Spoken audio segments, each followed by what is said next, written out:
Hello, everybody. Welcome to the Friday Night Feature, our once a month series. We're talking about all my favorite movies and some of my other co-host ones. We are joined today by special guest Forrester, the artist for Screecher number 4. So I'm very and also Quartermain and Supreme Bond aficionado. Um, I'm very happy to have you on here, friend.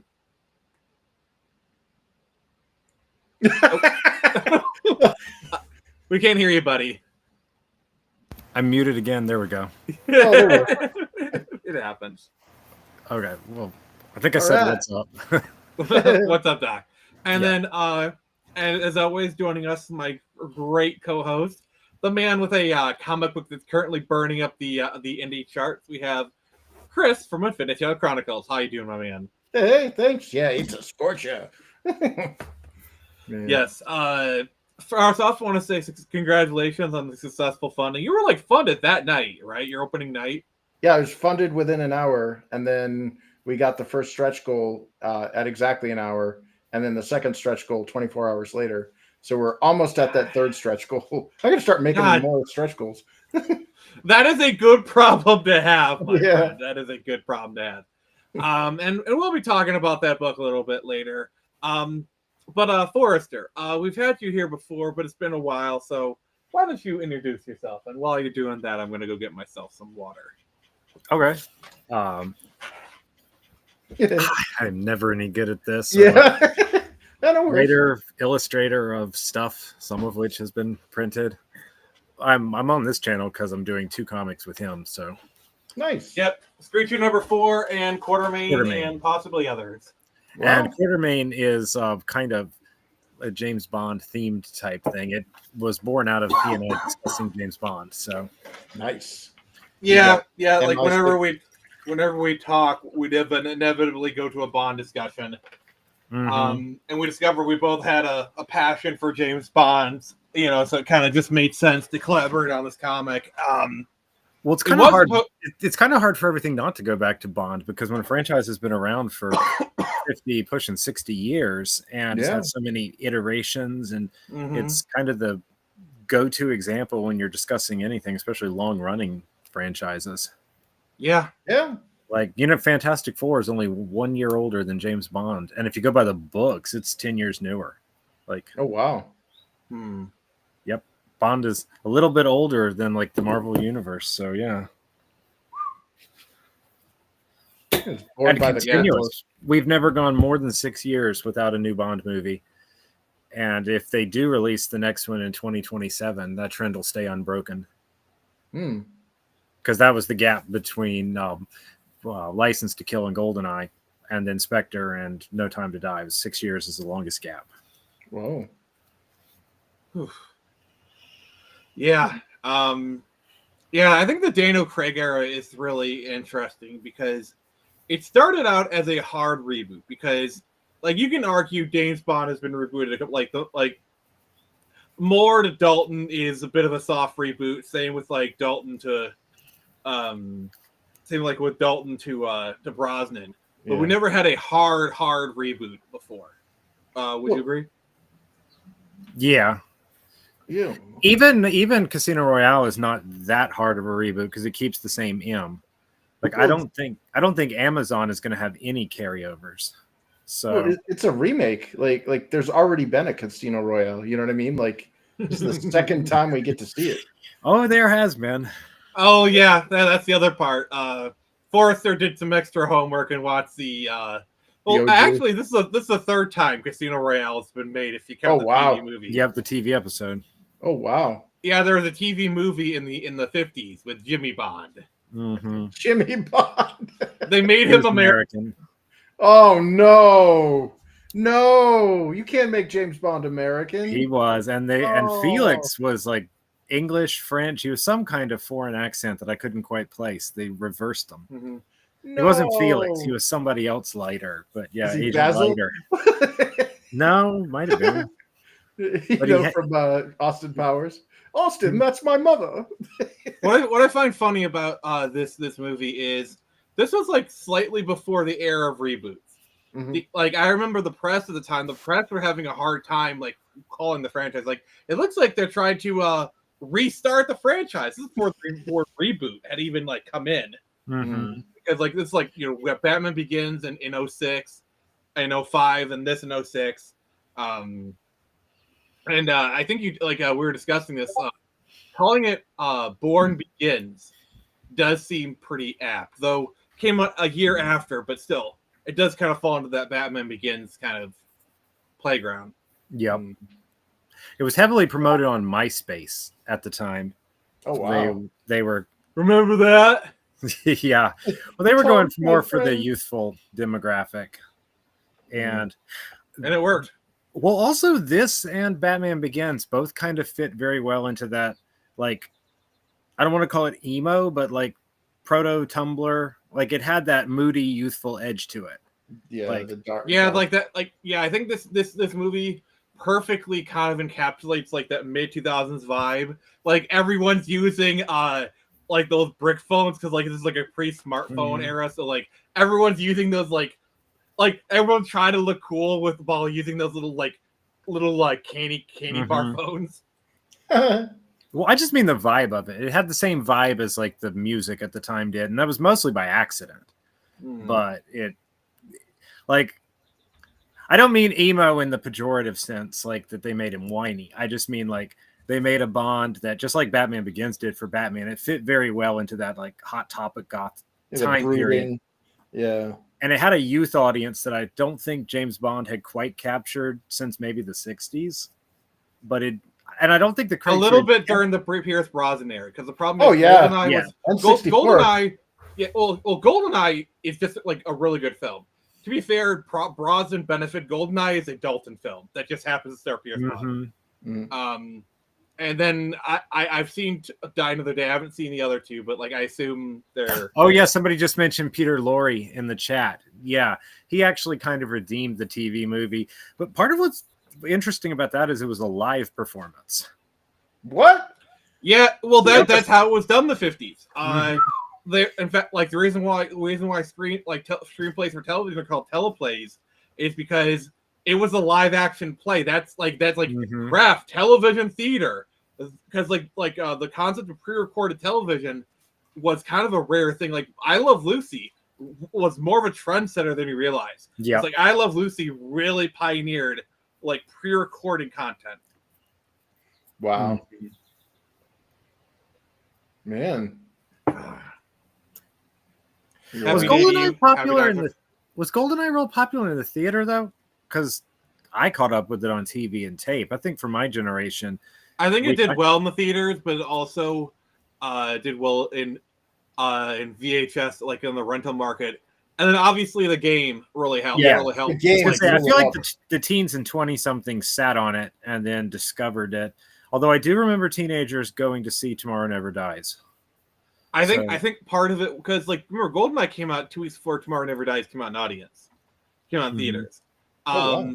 I think a lot of because Rare just gave them said, hey, take your time on it, whatever. I think a lot of it was GoldenEye was really popular. Also, GoldenEye had staying power. People were still doing death matches into the 2000s with that game. Well, GoldenEye was also kind of the Smash Brothers of shooters too, because it had every character from the entire 007. Basically, every dorm room from 97 to 2000, every night there would be a GoldenEye match going on somewhere in your dorm room. And I call Oddjob Easter eggs. Yeah, Oddjob. And naming the controller schemes after Bond girls, and like it had gadgets that weren't in that movie. Like he uses the magnet watch from Live and Let Die to escape the prison. Also levels based off of like Moonraker and whatnot. Yep. So, yeah. But GoldenEye is a really good film. GoldenEye is another film that I think kind of perfectly captures the zeitgeist of that time. Because like GoldenEye is like post Cold War era in a way that only the mid 90s could do. Like that, like that kind of like, I don't want to call it honeymoon period, but like that's the best way to describe it. We're like, we defeated the Russians. The Russians are our friends now. The Russians love everything American. And then when you get into the 2000s, the Russians start to become a little more antagonistic again. But like, you see that in the game. In 2010, the Daniel Craig game that remade GoldenEye, they had Daniel Craig and Judi Dench doing voices in the game, and they did have to acknowledge Putin's 2008 invasion of Georgia. And yeah, it had a different tone and climate in between 95 and 2010. Wow. Yeah, I believe Boris Yeltsin was still the prime minister in 95. I think so. Yep. Yeah.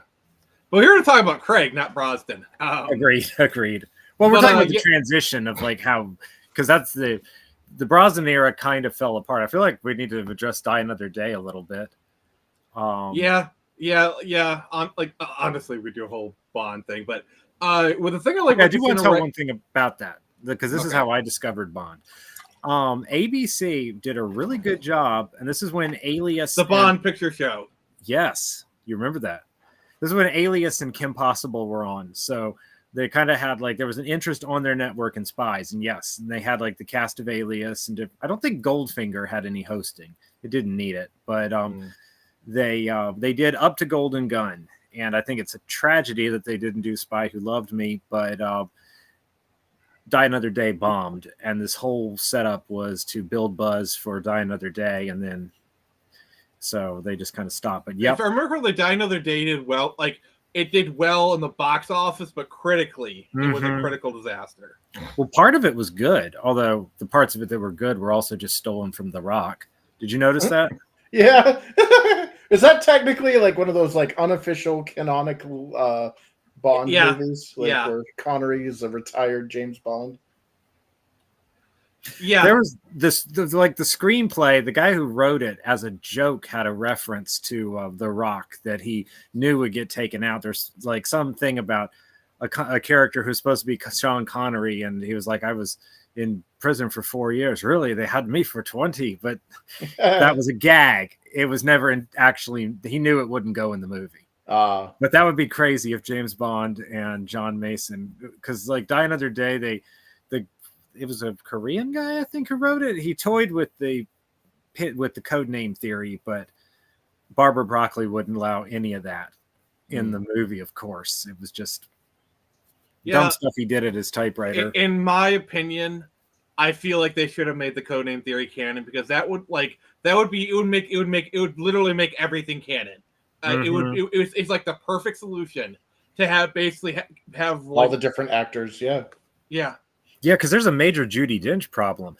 You're expected to just kind of already know, like especially in Skyfall, that she and Bond have this like mother-son relationship, and we see Brosnan meet her for the first time. And then we see her as established already when Craig comes in.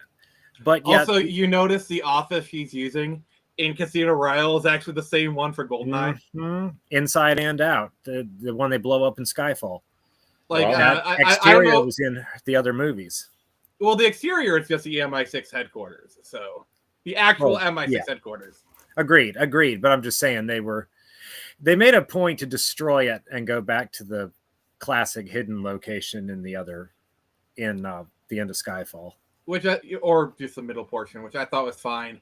But yeah, it does play almost like it's the same M, and the two Bonds are codename characters. It really does. Yeah. What's interesting is, like they said, we're gonna do a prequel, so we can't use Brosnan because of the timeline. Mm-hmm. But like, we'll bring Judi Dench because F the timeline, because we love her. Like, to be fair, Judi Dench is a great M. I think, and it's almost seamless how like she works so well with Brosnan, but she also works so well with Craig, and it's like a just slightly different relationship. Oh yeah, because it's reversed. In Brosnan, Bond is established and she's the new one, and they reverse that for Craig. But yeah. Okay, so we're up to Casino Royale itself now. Yeah. But the reason I like about Casino Royale is it's a perfect encapsulation of the time. Also, it's a great encapsulation of the post 9/11 world, which I think was probably like 2001 till maybe 2000, like probably Obama was like the end of the post 9/11 world. Yeah, because GTA 4 in 2008 still felt very post 9/11. Like, the whole vibe, and like jokes about terrorism and stuff like that, and street closures and bridges. And well, that's like it opens with Nico's cousin about the bridges are out fucking terrorists. So like right off the bat, yeah. Until you're right about Obama. Yeah, Obama is what I think Chris Carter lovingly dubbed the post 9/11 world. Mm-hmm. Do you notice how Die Another Day hand waved 9/11? They just had Bond be in jail. He was in jail. He would have stopped it. He would have stopped it. Exactly. That's so funny. But yeah, Casino Royale plays with terrorism. Obviously, you got the flight stuff, but also you got like the surveillance state. It's pretty interesting. Do you notice how The Rock, now that you've seen it, aged so well? Like, two reasons. One, politically, like what they were trying to shoehorn as a post-war story didn't really work in the 90s. It feels more like a current movie. And two, Michael Bay's filmmaking style is so mimicked over the last 20 years. It feels more recent than it is when you're watching it. Yeah, that and blue tinted, shaky camera. It doesn't look like a 1996 movie. Also, Michael Bay hadn't fully started. Michael Bay starting at this point. Michael Bay hadn't started a daily supply of huffing his own farts, so it was a little bit more like it's a Michael Bay movie, but it's a little more subdued. Like that's why, like, I can go back to Armageddon and enjoy it a lot. Like that kind of like, I'd say Pearl Harbor is when Michael Bay really became Michael Bay. Yep. At least the time period held him back some. Transformers is that's when he became a joke. Like, because I just don't think he wanted to be making Transformers. That was the problem. I mean, he was trying to shoehorn the movie he wanted to make into the movie he had to make. Whereas, like, to get this back to Casino Royale, I really did feel like everybody making this, there was passion. Like, you could tell they loved what they were doing on camera, off camera. Craig was tired later. I think the role wore him out. But in 2006, he seemed to just like have a great passion. I mean, look at like Roger Moore in this first film and this last film, you know. Like who was Bond? Who had a longer tenure of Bond, Craig or Moore? I want to say Moore, but I feel like Craig Moore. Yeah, it was Moore, because Moore's was 73 to 85. And Craig's was like Craig was like 06 to 21. But really 20, because this movie was finished long before it was released. So I think Craig might have had a longer era, though. If like 73 to 83, you said? Yeah. So 10 years, and then Craig had so Craig was Bond longer than Moore, but Moore had more movies. That is correct. I'm looking at it now, and a similar thing happened with Judi Dench and the original M. If you count the video recording in Spectre, she was M for 20 years exactly, but made less movies than the original. Yeah. So that happened twice. The original made it only 17 or 18 years. Funnily 16. enough, I think the longest serving Bond actor is probably Q, and then next to it would be the original Moneypenny. Yep. Desmond Llewellyn, yeah. He was famous for they asked him, would he keep coming back? And he said, as long as the director calls me and the good Lord doesn't.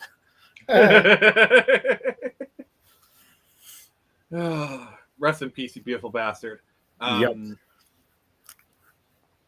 But yeah, like this film, they make a great effort to like go away from some of the Bondisms. Like, shaken or stirred, does it look like I give a damn? That was very much a kind of like a shout out to, hey, this ain't your daddy's Bond. Kind of thing.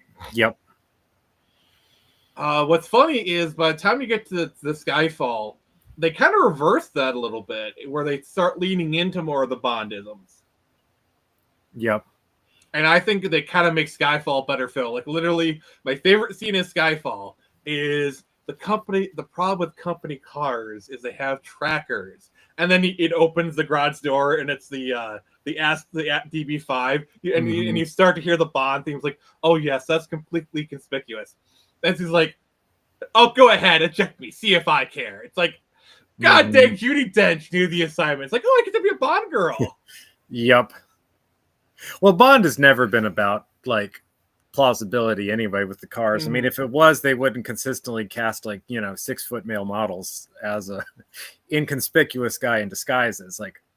Yeah, the thing I find funny is, so we now think of the DB5 as the Bond car, but that really wasn't the thing until Skyfall. Like every Bond era had its car. Like Connery was a DB5, Moore was a Lotus. I would say Brosnan was a BMW, either the Z3 or like whatever. And Craig, I think, is a DB9 because like when you think of Craig, I really feel like you more think of that. I think even Aston Martin, if you get a DB9, there's a color called Bond Silver, specially made for the film. Yeah. Well, that was like I remember before Daniel Craig though, that the Aston Martin was like the Bond car. Yeah, like it showed up in GoldenEye. I know that. Yeah. Because I had no I'm not a car guy. I don't give a shit about vehicles, and I remember hearing that one because I was like, why don't they use like a Rolls Royce or something, And it's like, no, you don't understand how luxury, an Aston Martin is. And one of my car friends is like totally going on about it, and this was before the Craig thing. So yeah, it's probably back in the '90s with GoldenEye. I'm a car guy, but only for cars that have been in some kind of franchise thing I like. So I'm more of a car. I'm probably the biggest car guy here myself, but yeah. Well, you're from Detroit. That's in your blood, man. Yeah, that's true. Yeah, like I was at the gas station the other day filling up my car, and somebody passed by with like an '80s Firebird. It was like black on black. It was really freaking nice. Nice. Yeah. We should have had Danny McBride play Clifton James Sheriff. Yeah, somebody in the comments said Austin Powers was better than James Bond. I don't know who that is, but I'm coming for him. It's kind of Liam Neeson. I will find you. I mean, Taken is a better Bond film than Austin Powers. Oh, behave. Now, there's one Bond parody I am fond of. Do you know Our Man Flint? That was made at the time in the 60s. No. It's only vaguely a parody. It's like quasi-serious, but yeah, that one. It gets a shout out in Austin Powers. It's on TV, and he says, Our Man Flint, that's my favorite movie. Well, if we're talking about Bond parodies, have you seen The Man from U.N.C.L.E., the movie with Guy Ritchie? Mm-hmm. Oh my God. That was pretty much Henry Cavill's audition to play Bond, and he nailed it. Yep. Yeah. Okay, fun fact about The Man from U.N.C.L.E. They made a TV reunion movie in '83, and they gave Lazenby a cameo as JB in a car. Nice. He shows up in the Aston Martin, and it's got gadgets and stuff like that. And just to hammer it home to the audience, the girl in the car even comments about, oh, this is just like On Her Majesty's Secret Service. Now, this is the same year as Octopussy and Never Say Never Again. So I like to believe there was some day in 1983, because the productions overlap, that all three James Bonds at the time were in front of a camera. And that's just the coolest thing ever. Nice. Oh, the 20th anniversary in America, not in England. I would love to meet Lazenby. He's still alive. As far as I know, he's still alive. He just the only non-British Bond, too. He's from Australia. So. Oh, speaking of not alive, from MASH, Hot Lips Houlihan, they just announced she died at 89. Oh. Yep. Well, 89 is a good run, though. Yeah, that's a good run. It's a good run. Yeah, good for her. But yeah, Hot Lips and Norm from Cheers in the same month. Damn. Ouch. And conversely, did you hear that Clint Eastwood has announced he's doing a new film? At 95, he's directing a new film. Dude, that guy's a trooper, man. I wish he'd play in one, though. I didn't dislike Cry Macho. I just could tell he was not... He's playing like a 60-year-old in his 90s. Yeah. I wish he had leaned into his age. Like, that was one of the things I liked about Knives Out was... Have you seen Gran Torino? Yes. Yes. By the way, that was actually set and shot in Detroit. Nice. Mm-hmm. But that was over 20 years ago. I mean, you don't have very many 90-something classic actors. I kind of wish he kind of leaned Unless you're Dick Van Dyke. No, he should use his son, because his son looks exactly like him. He does. Oh, gosh, yeah. The apple did not fall for a tree. No. No, it's like Brock Lesnar's daughter. It's like the mother's genetics just gave up. Have you seen Forrester? Have you seen Brock Lesnar's daughter? No. Oh, okay. I have to look this up. I'm kind of like. Does she look like him or something? She looks exactly like him. That's like Dakota Johnson and Don Johnson. Like I can't watch the 50 Shades of Grey movies because I'm like the biggest Miami Vice fan ever, to the point that Crockett and Tubbs feel like real friends of mine, and I can't look at my bro's daughter doing that stuff. Okay, He looks just like Don Johnson. Yep. Right, look at Brock's daughter, and dude, she is awesome. She is has all these like titles and championships and stuff. She's like killing it. Oh my god, she does. Wow. I just want to say this. The seed is strong. Yeah. Well, it's all that. Like, look at this comparison. Genetics. If you just told me that Brock put a wig and a set of boobs on Brock Lesnar, I would believe you. Dude, that's Viltrumite DNA. It's no match. I mean, it just overrides human DNA. She looks like she can break my neck, and I'd ask her to. Yeah, no, I read up on her because like everybody's like making fun of her on Twitter. They're like, oh, she's so ugly and mannish and everything. And I'm like, dude, when the Wall claims them all, she will be the one with all those trophies and championships. I call that a big W. And I'm sorry, she's just gonna plow through the Wall. Let's be honest. Yeah, dude. No, like I'm excited. Like I was like, wow. Like look up her record. She's breaking records left and right. It's like good for her. Good for her. But yeah, the mother's DNA wasn't really even trying. He's like, you know what? I give up. Yeah, it's like Clint Eastwood's son. Like they showed side by side photos of him, and I was like, holy crap, his son looks exactly like him when he was in like the Outlaw Josie Wales. I always love it when like a family has like 5 kids. Mm-hmm. 3 of them will look like the dad, 2 of them will look like the mother, kind of thing. Mm-hmm. Like in my family, I have 2 older sisters. Me and the middle sister, we look like my dad. Mm-hmm. But the oldest sister looks more like my mother, kind of thing. like if you put me and my middle sister right next to me, like, yeah, you can tell we're brother and sister. But the third one, she looks a little bit different. But you see that a lot in families. Like sometimes they'll take after, kind of thing. Yeah. Oddly enough, I don't look like I'm related to anybody in my family. So yeah, like the Asian side is, like it does, like I look white. So, they're like, what the hell? You adopted? You were granted passing privilege. Yeah. Oh gosh. So another thing that stands out for this movie is, I'm just go right on and say it. Oh wait, I don't want to. Brock Lesnar and his daughter versus. Yeah, like honestly, if the daughter ever wanted to go into WWE, she'd probably kill it. Oh yeah, dude, she would kick all sorts of ass. Yeah, like she's probably got an open invitation, but yeah, put her in UFC, she'd destroy. I'm just gonna say it. Vesper Lynn is the best Bond girl ever, and I will hear nothing else. The only other woman who even comes close is Tracy. Yep. Well, part of it with Vesper is that she was like, even if you go back to the book, like if he had only done, like if that book had failed, she would have been the only Bond girl in the only Bond book, because at that point it wasn't even known that it was going to be a book series, let alone a movie series. Yeah, I think Casino Royale was just Ian Fleming kind of getting through his feelings about his wedding or something. Like he wrote it on like his honeymoon or something. Something like that. But also he really did try to bankrupt the Germans at a casino during the war. And he lost the game. Oh. But he would end up, becoming a part of history with what he made out of it. So he lost the battle and won the war. Like literally. And figuratively. Also, isn't it like kind of semi-proven that Christopher Lee is kind of the inspiration for Bond? That's what I heard. I heard him and Fleming were good friends. Well, they worked at the same office. They definitely worked at British intelligence during the war. They definitely I don't know if it's proven that they worked together, but I think they definitely worked in the same office. Weren't they cousins? I'll double check that. I thought they were. I've believed that for years.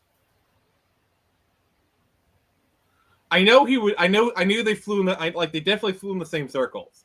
Yeah. And obviously, I think Lee was step cousins, so it wasn't a genetic cousin, by law. but they were semi-family. They definitely knew each other, aware of each other. Like maybe like they saw each other at family gatherings or something. Yep, Well, and they were golfed. friends. Yeah, they were friends. They golfed. Like the golf in Goldfinger was based on that. He and Christopher Lee, they were golf partners together. So, so yeah, I'm sure they had like some tea together during the war, because if you're cousins, you're both in British intelligence, you're gonna congregate, you know.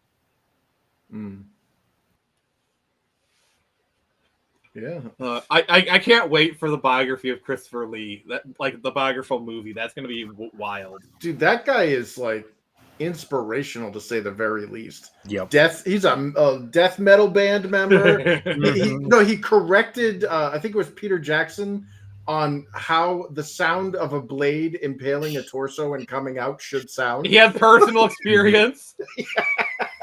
Yeah. Like I think he was the only member on set who had actually met Tolkien. Mm-hmm. Yeah. Like he was friends with Tolkien. Oh God, I have to go. Have you stabbed a man, Stefan? Because I have, and it's not remotely the sound they make. That was so disturbing. Yes, sir. Oh gosh. Did you ever see that interview where he's getting knighted, and like this really dumb reporter be like, "Oh, how would you like to be known as a master of horror?" It's like, "Oh, I've done so many other things." It's like, "Oh, here we are with Christopher Lee, the master of horror." You know, it just the look on his face. Yeah, that's dude. At that point, like your reporter should have done a little bit more homework. That's an insult, you know. Like, yeah, he's done a lot of horror movies, but that is just like one line. That is a blink in an eye. Yeah, like he has done so much other stuff. It's crazy. Yeah. But yeah. Christopher Lee, master of black metal. Like at like 80, 70, he was doing a black metal band. Yeah, he's doing more. He did more in his 80s than I have done in my whole life. So, you know. Yeah. Oh. But getting back to Casino Royale. So Vesper's my favorite Bond because Vesper's my favorite Bond girl. Because I feel like out of all the Bond girls, their relationship felt the most natural. And this is really kind of in contrast to with like the girl you got in the later end of the series, Miranda Frost. There is no chemistry between him and Miranda Frost. There is none. Whereas Vesper, literally from the moment she plops down and says, "I'm money," and like every penny of it, and they have like this verbal sparring match, which Bond loses. And I love how it's like, "How's the duck? Skewed. One sympathizes." I love that like British dry wit of like layering your words, layering your phrases. And at the end, he just like looks at her, goes like, Oh gosh, if that scene was done like now, he's like, "What a woman!" I just love the subtlety of it. Forrester, what are your thoughts?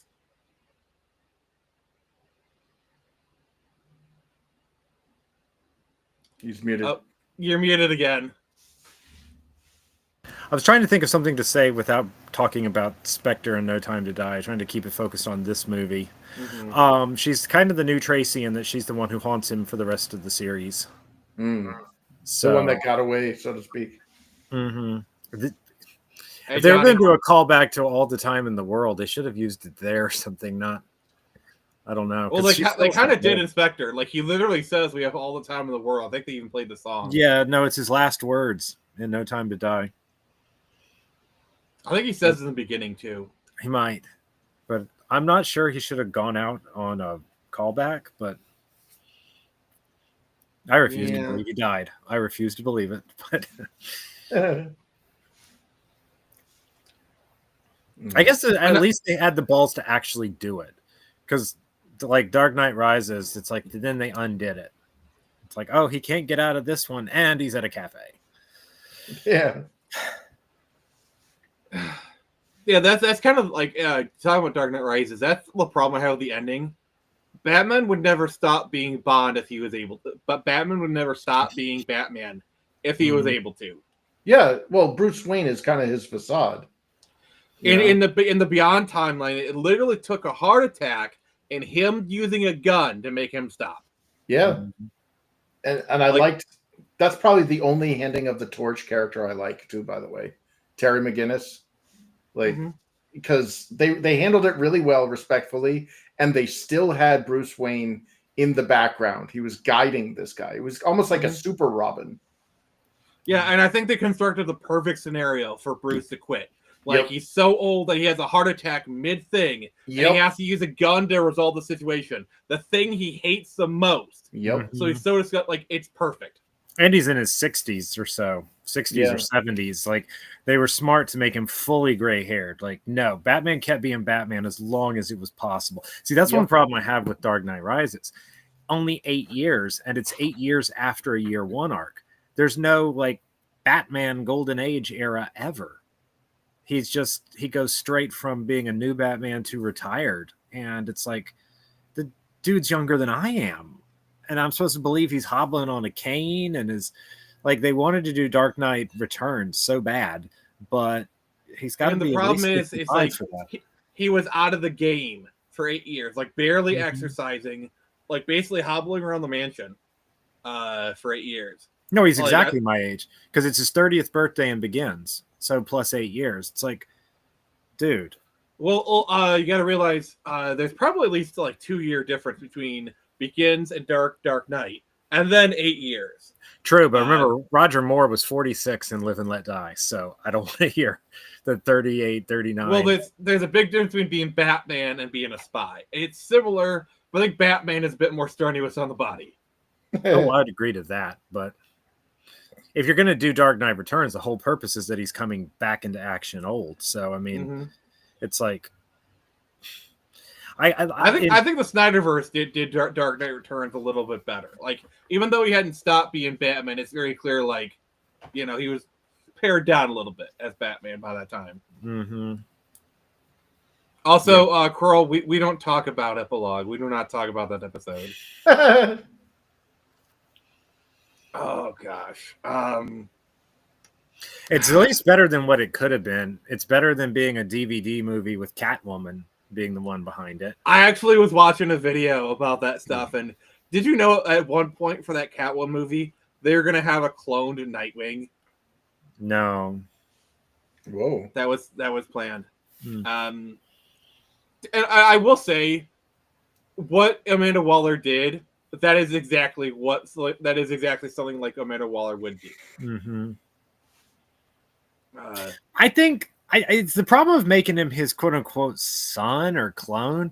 I could even understand if she was like injecting Batman DNA or something to like give them an edge. But honestly, I think in some ways it would have been better if she was just like trying, if there wasn't a genetic factor and she was just trying to kill a clone would be one thing. The way they did it was really disturbing. Gross. Well, like overwriting a guy's swimmers so that the dude is shooting Bruce's. That's exactly how Bruce Timm put it. When someone asked him about the brother, he was dark-haired, and his exact quote on the Toon Zone forums was, "Oh yes, Bruce's love gun was still shooting Bruce Wayne bullets." I mean, McGinnis. Warren McGinnis's love gun. That's exactly Bruce Timm's words. But the problem, though, with Batman is there's nothing genetically special about him. Nope. Like, he's not like a Kryptonian or anything. So, like, I mean, as far as genetics, he's got, because he comes from a rich family. So I'm assuming he has good family genetics. Like, as far as a human is concerned, he's got good human genetics. But like, that's the thing is, like, being in an affluent family doesn't guarantee you strong genetics. I mean, look at the freaking Habsburg chin. I mean, he's kind of like a young Sean Connery. He's a 6 foot, I think, Scottish heritage. But so like, but that I mean, doesn't. Lots of 6 foot Scots. Yeah, it's not like supernatural or anything. It's not like, you know what I mean. Like, say, I mean, we could argue and go into things like, well, IQ is related to your genetics or whatever and all that. But it's like, sure, he's smart, but there are plenty of people that are smarter than him. And am I the only one who, as a child, thought Terry was Asian? Like, it wasn't until I saw it on DVD that I realized I always thought he was Asian. He is drawn. Well, the problem is he isn't. No, Well, here's the thing though. His mother is not Asian. Right. And Bruce is not Asian. So where is this coming from? Yeah, and the father in the pilot he's also a redhead. And the father is the one who's supposed to be given the Bruce part. So there's obviously not going to be there can't be an affair here. Where's it coming from? Akira. Like about 40% of that show's design. Akira just slided in, and the mother was like, "Come to bed with me." No. I mean, they had him on a motorcycle and stuff. Like, you could definitely tell they wanted their young Batman to be like Kaneda. Like, they were big Akira fans. And I'm not even calling it stealing. It's fine, but that's also. Can we just say this? It doesn't matter. Like, yes, the Akira slide is overdone, and yes, everyone's going to keep referencing it. You stop getting mad about it. People like referencing the Akira slide. It's fun. It's something that everybody gets. Can we please stop complaining about it? Yeah. No, at this point, it's enjoyable to see it pop up. It's like the Wilhelm scream. It's kind of that's exactly what I was going to say. Oh, I'm sorry. I didn't mean to. Yeah. Yeah, I think the Wilhelm Wilhelm first smartphone, the Wilhelm scream was my text notification. Well, dude, I had a ringtone of the Arnold Schwarzenegger noises, and everybody would just start laughing because all I hear is. And that is the ringtone. That would be so hilarious. Oh, I would just love it if like you're watching a movie and you start doing that, and the subtitles say "random Arnold Schwarzenegger noises." Yep. Angry you Arnold idiots! noises. You blew my cover. Yeah, you're sneaking up on somebody, or like there's a home invader and you're trying to keep quiet, and all of a sudden, like, you get a phone call. It's like, all right, one more thing about Batman Begins before I go back to Stephen Rail. You ever see the fan film that came out earlier this year? No. Which one? It was done by the guy who played Beast Boy on Titans. It's actually pretty good. Isn't that guy Asian? Yeah. Yeah. Okay. as the Asian guy in the group, I'm like, is anybody? Well, you're not going home to someone's Asian. Yeah. Well, here's the thing. Okay. If you're gonna make Terry Asian, then you got to make the mother Asian, at least to explain the heritage kind of thing. So it's like a knock. And then yeah. So then obviously the brother has to be Asian. But you know the type of people who would be making that film when you think about that kind of thing. Yeah, that's true. That's like the one race swap I would consider completely acceptable, though, if they did, just because it already seems that way. Speaking of race swaps, in Casino Royale, they did one. I think Casino Royale, the Craig act was actually really good with race swaps. Like, always did them with care. Like Felix Slater, and this one is played by a black man when it's usually kind of like a white guy. For one, the actor is great. This wouldn't be the first time he played a character who was originally white, Jim Gordon. Yep. They'd done that in Never Say Never Again, also. And they did it in I gotta say, they did it with Moneypenny. But here's the thing.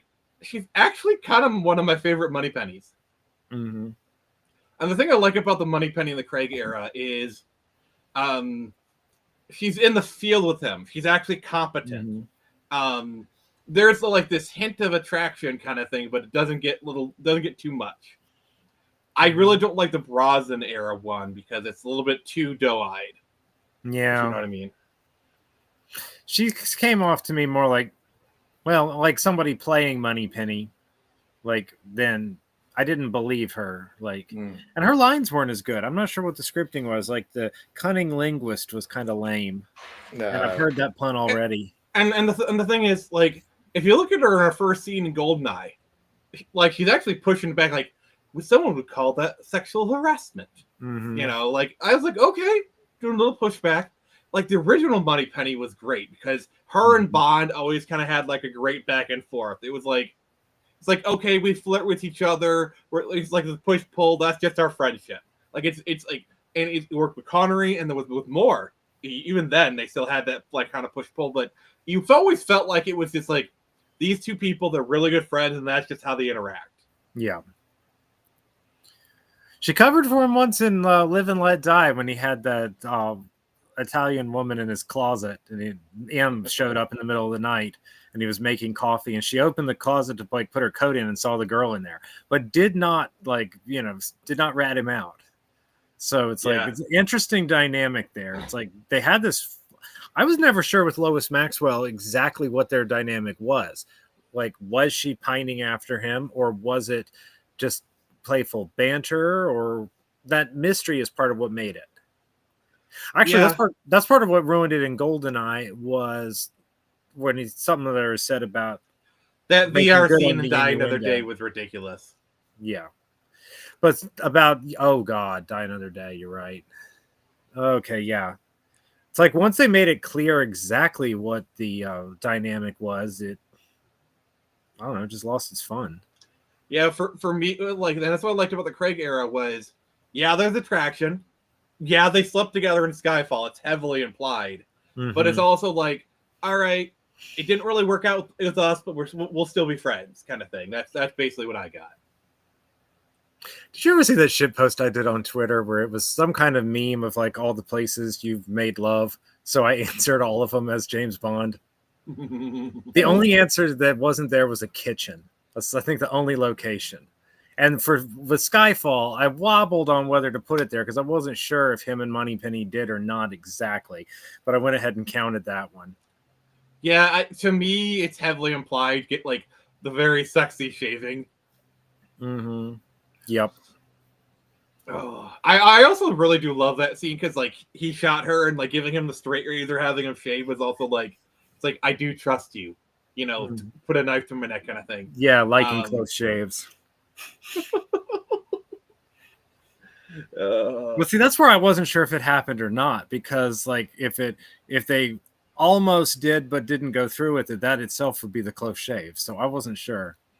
I think it's left to interpretation a little bit. And the thing I like usually is Ebert was right when Ebert was criticizing whatchamacallit, Quantum of Solace for being too violent, and he was saying that Bond is not really a franchise for explicit sex or violence. That Bond is a man who lives for the foreplay and the cigarette, but you don't see the explicit parts, whether it's the sex or the violence. That's not what it's about, and they kind of nailed it. There's plenty of other franchises for that. Like, yeah, Quantum of Solace is kind of the black sheep of it because it was ruined by the writer's strike. Like, I guarantee without the writer's strike, we got in a totally different movie. Also, it's unique among Bond films for being the only direct sequel. That's the thing about it. I don't hate it, but it does feel like cut footage. It feels like you're watching a director's cut, and that like Casino Royale was actually an hour and a half longer, and they cut it down for theaters. And now you're seeing the full movie. It feels like the Zack Snyder Justice League or something, where it's like, yeah. The only other problem I have is at the end of Casino Royale, he's supposed to be Bond. Like they literally have him like walk up. You hear the thing. He says Bond, James Bond. Then you hear kind of thing. But by Quantum of Solace, you're actually not Bond yet, and he's Bond he's emotionally Bond at the end of the film. I really don't like that. No, but you still could splice them together as one movie. It'd be one overly long slog, and it would ruin the first movie to put them together. But it could be done because they didn't have its own story. And it also killed off a guy who made it in Casino, and that was annoying. It's like, this guy's back, so they can kill One him. thing I do... Oh, yeah, the Felix Light, the Mr. White stuff. Here's another thing I did, because, like, they didn't get the Spectre rights back until a lot later. But here's the thing. Like, knowing Spectre is there, they're setting it up. Like, my organization. Like, they very perfectly set up. There's this organization behind the scenes that is doing something. They don't say what it is until Spectre. They didn't even have the rights to Spectre at the time. But, like, they were setting up something. Hey, I was reading the comments here. Okay, one person said this, he thought Spectre was hokey until the World Economic Forum. Okay, now that's something funny there. Yeah, that's it. Yeah, everyone thought Tomorrow Never Dies was hokey until they learned about Elon Musk, until they learned about fact checkers. Yeah, well, Ian Fleming himself back in the 50s, early 60s had made a comment. Something was said about his villains being unrealistic, and he was saying that that's what the villains of like today and tomorrow are.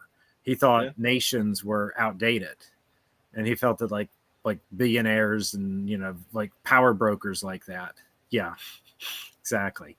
So that actually tracks with what the real James Bond writer actually commented on. Yeah, I don't know. I don't know how much of that was hype for his book and how much of that was something he knew from the inside as an intelligence person himself, but it was interesting. And it's come true. Yeah, James Bond movies, they're a bit hit and miss on their predictions. Like, for example, I think Quantum of Solace was a bit of a miss, predicting oil, like, to be, like, the next big thing. To be fair, in the late 2000s, like, oil being, like, the next kind of big commodity was kind of a big talking point. Mm-hmm. But they kind of didn't really turn out to pass. Well, it's when they try to be. I call it Moonraker syndrome, where any movie is plausible at the time it comes out because people think that technology is going to hit faster than it does. Die Another Day has been hit by it, and I think No Time to Die is next. And then you get Tomorrow Never Dies with like the media villain, you know, which has become more and more relevant as time goes on. Well, that's okay. When people try to predict the future, they just get it wrong. And if they try to do technology they think is going to be out very soon, they almost always curse themselves, and it'll take forever for it to exist if it ever does. But when people write about their current situation, that seems to age like fine wine. Like Tomorrow Never Dies was not trying to guess the future. It was just writing about 1997. And those parts of 97 have only gotten bigger and worse and more noticeable.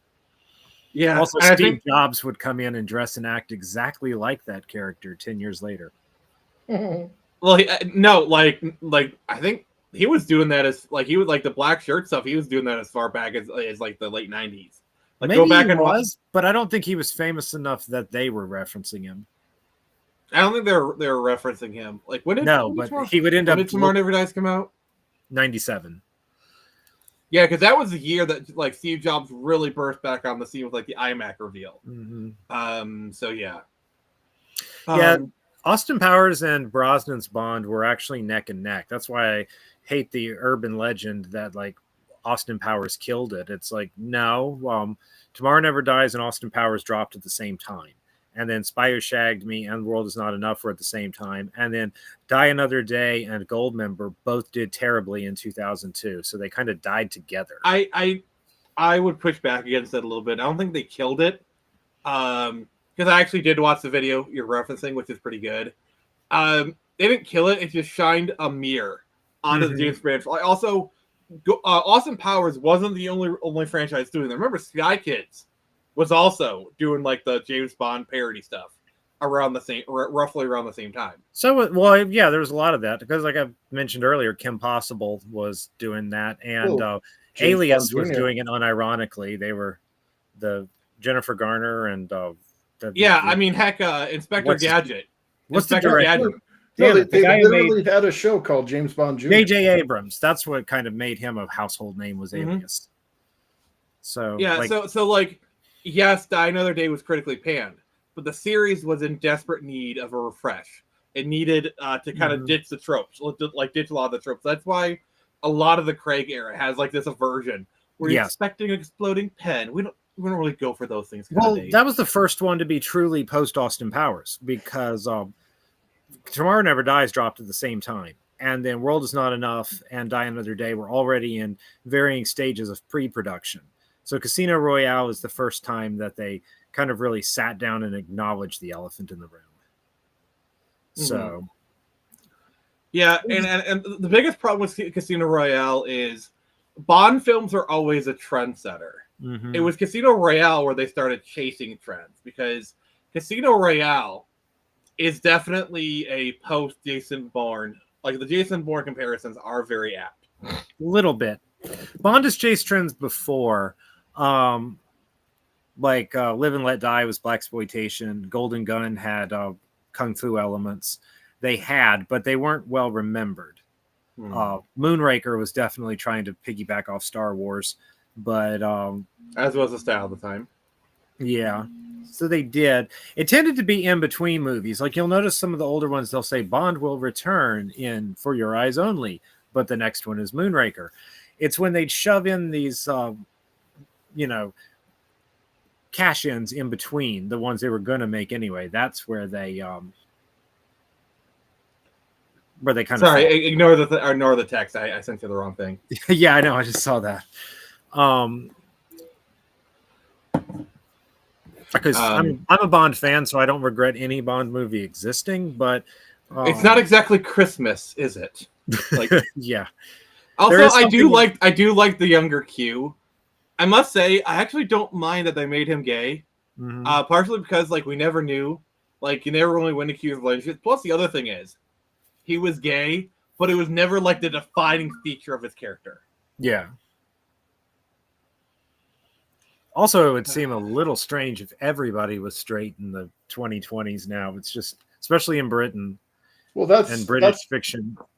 That's what sucks is they always shoehorn that stuff in to make it more popular or, percentage wise than it really is. You know what I mean? Like if you were a foreigner and you looked at American television, you'd swear that African Americans made up 40 to 50% of the population. I agree with what you're saying. Because gay isn't that common. It's 3%, That's why I specified British. Yeah, British. Also, you're in a high level government thing, which does tend to have also intelligence. So the one guy who's I think it fits for his character. There's going to be one guy. It's going to be the nerdy tech guy or whatever. The British media, even when they were a joke, "Are you being served?" or "Hello, hello," they still tend to have at least one gay or implied gay character there. So I meant it more as a British trope, not that everybody. Yeah, so it's a token gay character, the token black guy. Although the British would still give them character and weren't afraid to make them the joke. Yeah, Little Britain. Hello, the one gay Nazi who was had a crush on the main character, and it was a running joke. And this is why I hate diversity right now, is because as soon as somebody is a diversity token, they aren't going to be a real character. They're not going to have feet of clay or learn things or make mistakes. It's like Carol Danvers. Oh yeah. She's just powerful and gets more powerful when she realizes she doesn't have to listen to people telling her to not be so powerful. Listen to a man tell her. And it's I don't mind it when they change the race when it's the right actor for the right role. Famously 2003 Daredevil with the Kingpin. And then I hated that. Dude, no, Kingpin, no. That is a dishonor to my family. That we do not. I'm sorry, but that is my family. You are disparaging them. Wait, the Kingpin? Yeah, Wilson Fisk is not a black man. I'm sorry.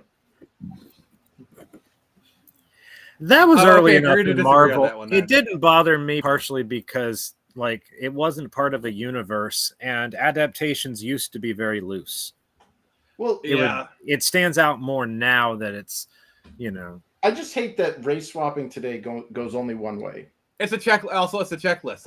We need some diversity in here. It's like a light. It's like a checklist. Okay, we need to turn. It's all right. We need some diversity, so let's just turn these characters black, or it's let's an make agenda. them gay just because. And it's an agenda because we don't need diversity.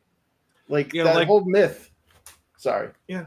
It's okay. I need to look. I think it's Jeff. But the guy who played Felix Leiter, and he went on to play Commissioner Gordon. He's a great actor.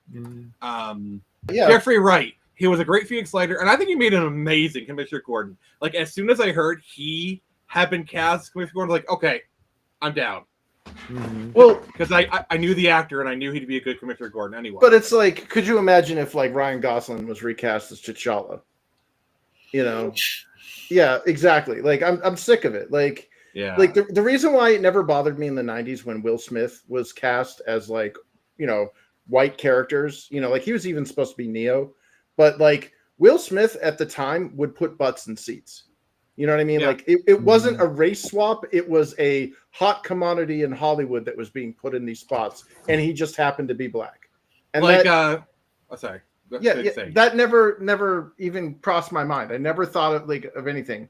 But now race swapping only goes one way. Like they demonize whitewashing, which rightfully so. I agree. Like, what is it? Like when Gods of Egypt came out, there was a lot of complaints about like they took all gods. Which was hilarious because the gods of Egypt were white because they were all Macedonian. They were like, yeah, like sub-Saharan Africans were not the rulers of Egypt. I'm sorry, but they were Mediterranean. They were Coptic, you know, and like it's so frustrating now that we demonize one way of doing it. And I totally agree. Like when they had Genghis Khan played by John Wayne, that was the most ridiculous thing ever. Or when they had Connery literally wear a yellow face. Yeah, for that one film. Like, I'm sorry, ridiculous. It looked bad. It looked really bad. And I even dislike, as much as I'm a huge Tilda Swinton fan, I dislike the fact that they changed it for this and made it Irish woman or whatever. I don't know what you're roboting city is, but it basically. Sorry, yeah, I was getting connection issues, but like, okay, I'm not liking the fact that like they replaced a Tibetan man with an Asian woman. Like, I'll jump on board with that. And I also found Motoko Kusanagi played by a white woman a little weird.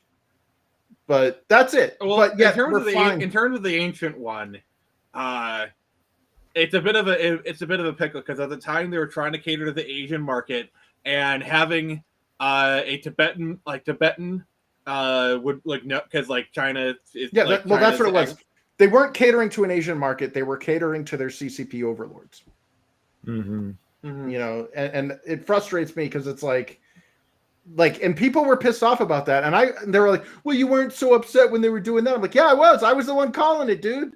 But like, I don't like blackwashing, and like, you can't even use the term. It's like not even a recognized term, but there it is. Like everything now is being race swapped one way. It's always a white character being turned black, and it's like so stupid. Make your own black stuff, and we will watch it, dude. I grew up in the 90s. Like, there were predominant shows that were black, and we loved them. Also, can we just say, I don't give a frick who the race of the voice actor is. If you can, like, how many white how many white characters have been voiced by black people, and it's been awesome? Like, Shredder is a white guy voiced by James Avery. Destro. Yeah. Even in JoJo, Speedwagon in the first JoJo part has a black voice actor, and he's supposed to be a Victorian Brit, but he sounds like it. And Jonathan Joestar is supposed to be an English lord, but he's Johnny Young Bosch.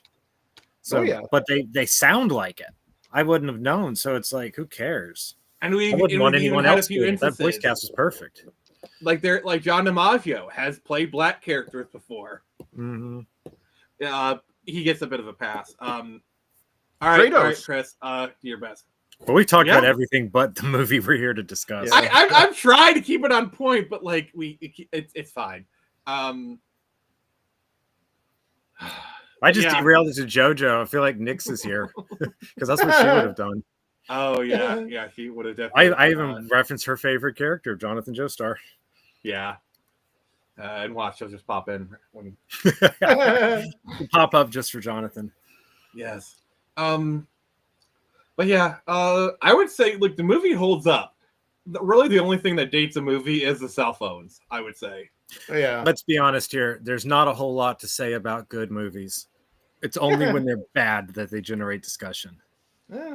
Yeah, I mean, we can analyze it to a degree, like the themes and the characters. But yeah, honestly, like Quantum of Solace, not a bad movie. It's just boring. Like that, it commits the greatest sin of not even being entertaining.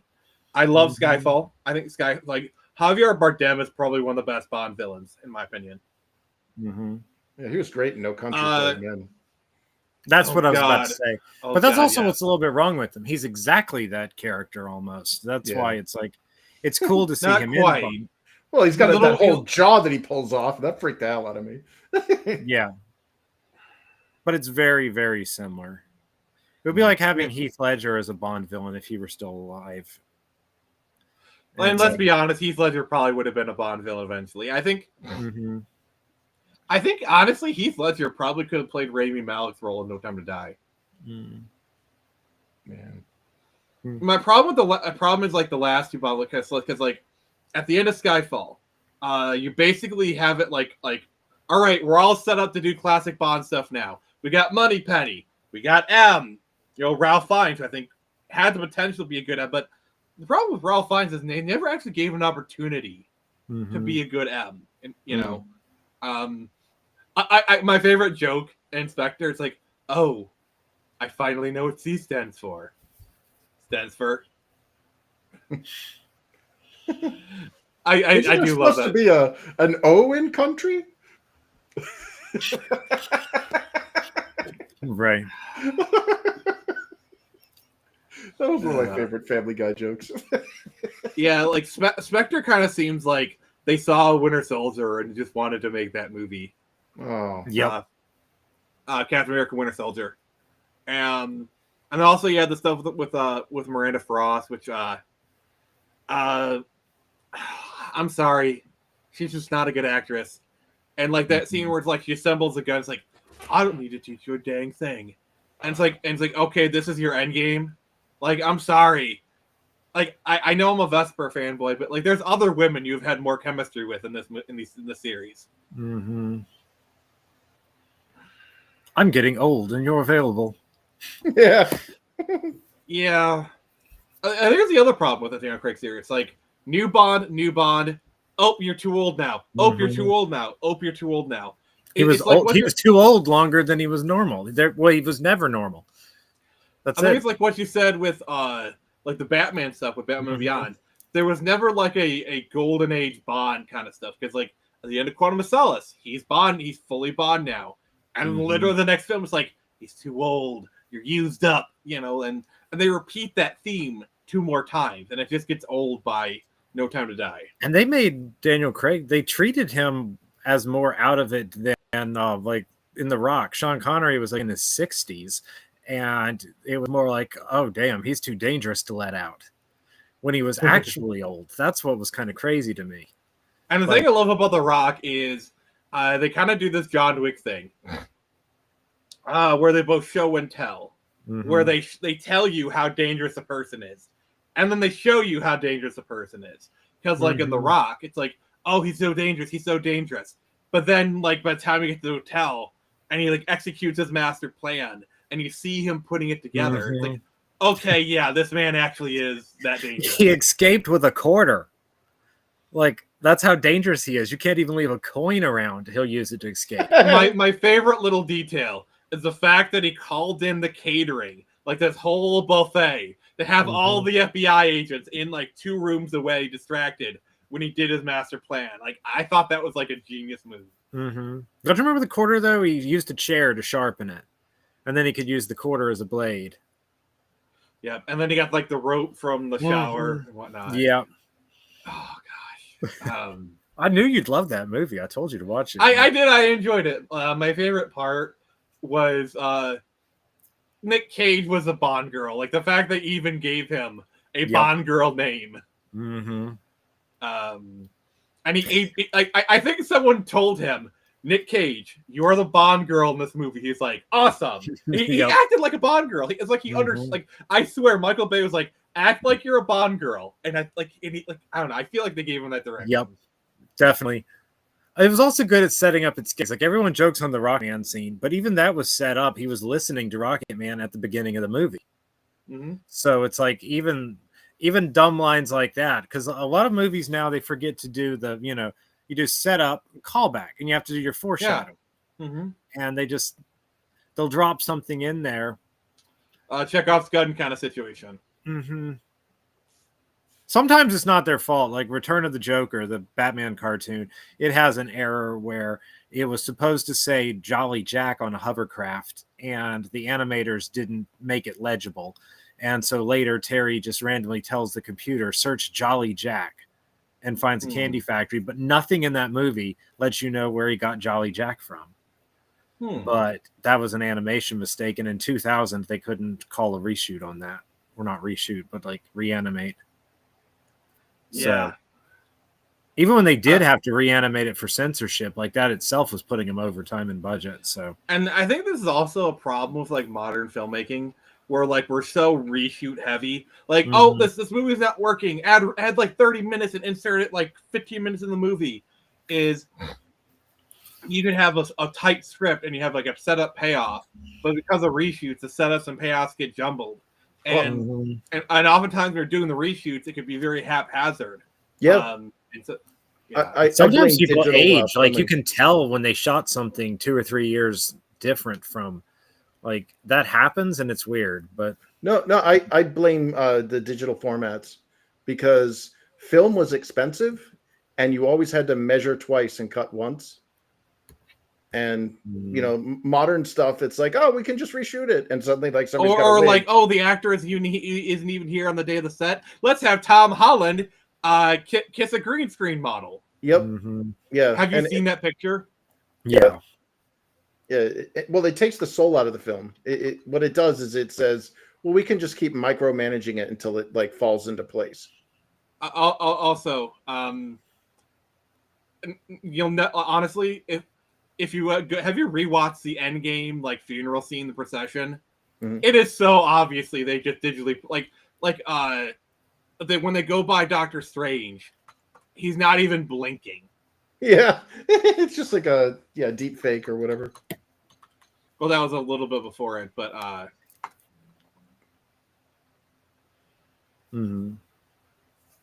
just gonna do like this. All right. What's going on?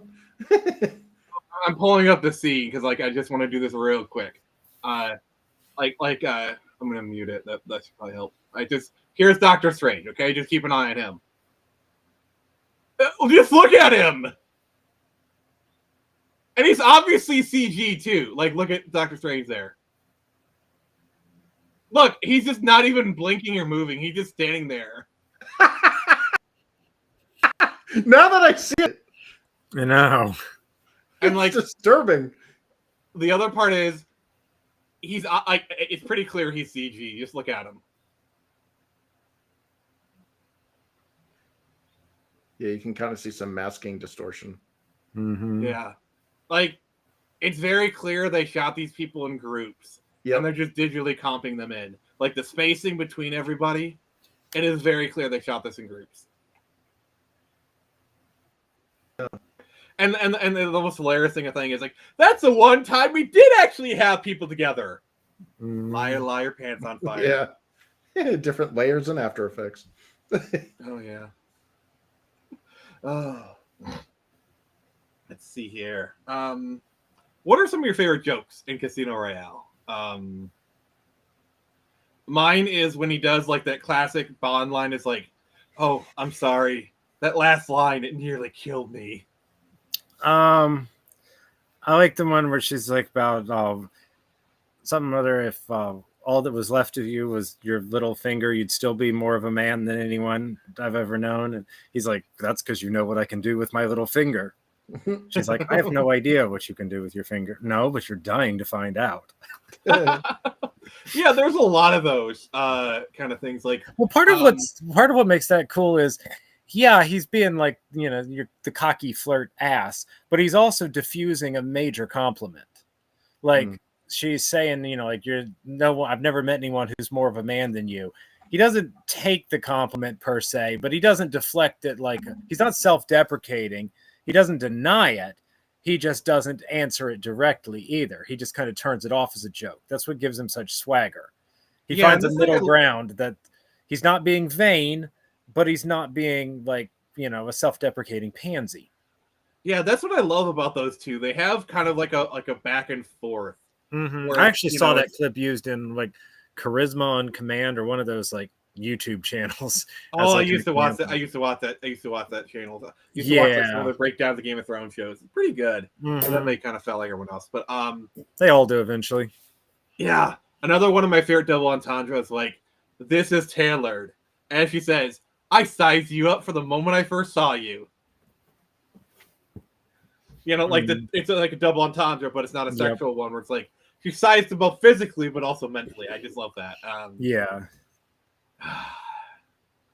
But yeah, I don't know. It's like so many of the Bond films are like, hi, it's like, James, I'm an independent woman. I am totally not going to sleep with you. 20 minutes later, she's sleeping with him. And it's like, a lot of the Bond girls, they say that, and you're like, oh yeah, yeah, she's gonna sleep with him.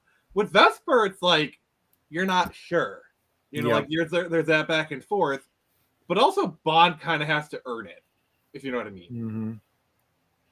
Well, it's like they ended the movie like kind of, where you expect. Bad guy is dead, he's with the girl, but oh shit, there's more, and it's not pretty. It was like, that's kind of a fascinating way to do it. It gets to the point that it should be over, and then when they're together and they're happy and it's still going and the credits haven't rolled, that's like, if you've never seen it before, that's when it starts getting moody, because you're like, oh snap, uh-oh, this shouldn't still be going. Why is this still going? What's going to happen? And Also, I gotta say that the torture scene, it's like, hi, a little over there. Yeah, that's all you're gonna get. You scratched my balls. Like, yeah, it's like, now everyone it. will know you died scratching my balls. I also love the sly confidence, how he doesn't even it's just that Le Chiffre is gonna die, just goes without saying. Like, it's not like, when I get free, I'm going to kill you. It's like, now everyone will know you died scratching my balls. Like, also, the threat is made secondary, which is kind of hilarious. They still have him scream in pain when he gets hit. Like, yeah, absolutely. Yeah, if you have that thing hitting your balls, it's gonna hurt like a mofo. And I'm glad they actually did that. Like, he's like, there's a humanization to Bond that I really enjoy. Like, they don't go too far. I think in the later films they get a little bit too far with humanizing him. No Time to Die, I'm looking at you. God, he is so mopey in No Time to Die. He's like, is it the last one? Let me see my child. Please let me see. Like, he's not just. Oh God, dude, that was the last one, right? When I said emo era Bond, I meant that as a compliment in the 06 movie. It's strange that they went for like a more emotional later, when everybody was kind of sick of it. That's what's so strange. It's like, it's not just that they made him wimpy, it's that they did it. But do you know who did a pass on the note? Did you realize who did a pass on the No Time to Die script, right? Oh yeah, Phoebe Waller-Bridge. Yeah, like I don't know if you saw. Remember the news reports? She actually did I think rewrites on the script to make him more of a feminist Bond. Mm-hmm. Well, there was a period like when the Raimi Spider-Mans came out, where they were experimenting with the heroes being more, emotionally sensitive, and by Spider-Man 3 in 2007, it had become a joke, and Peter Parker's tears were. Chris, we can't hear you in spots. Oh, okay. But now we can hear you. Yeah, because you guys were talking, and I was like trying to engage in the conversation instead of just. Sorry. What were you gonna say? Go ahead. No, I was just asking if you guys were talking about the very last Bond film. Yes. Oh, yes, we're talking about No Time to Die. Yeah, dude, that was not a Bond film. I'm sorry, you can't convince me that's a Bond. Dude, they made him ride bitch.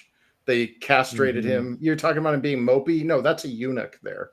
Mm-hmm. That was infuriating to watch. That was a humiliation ritual for James Bond. Yeah, like.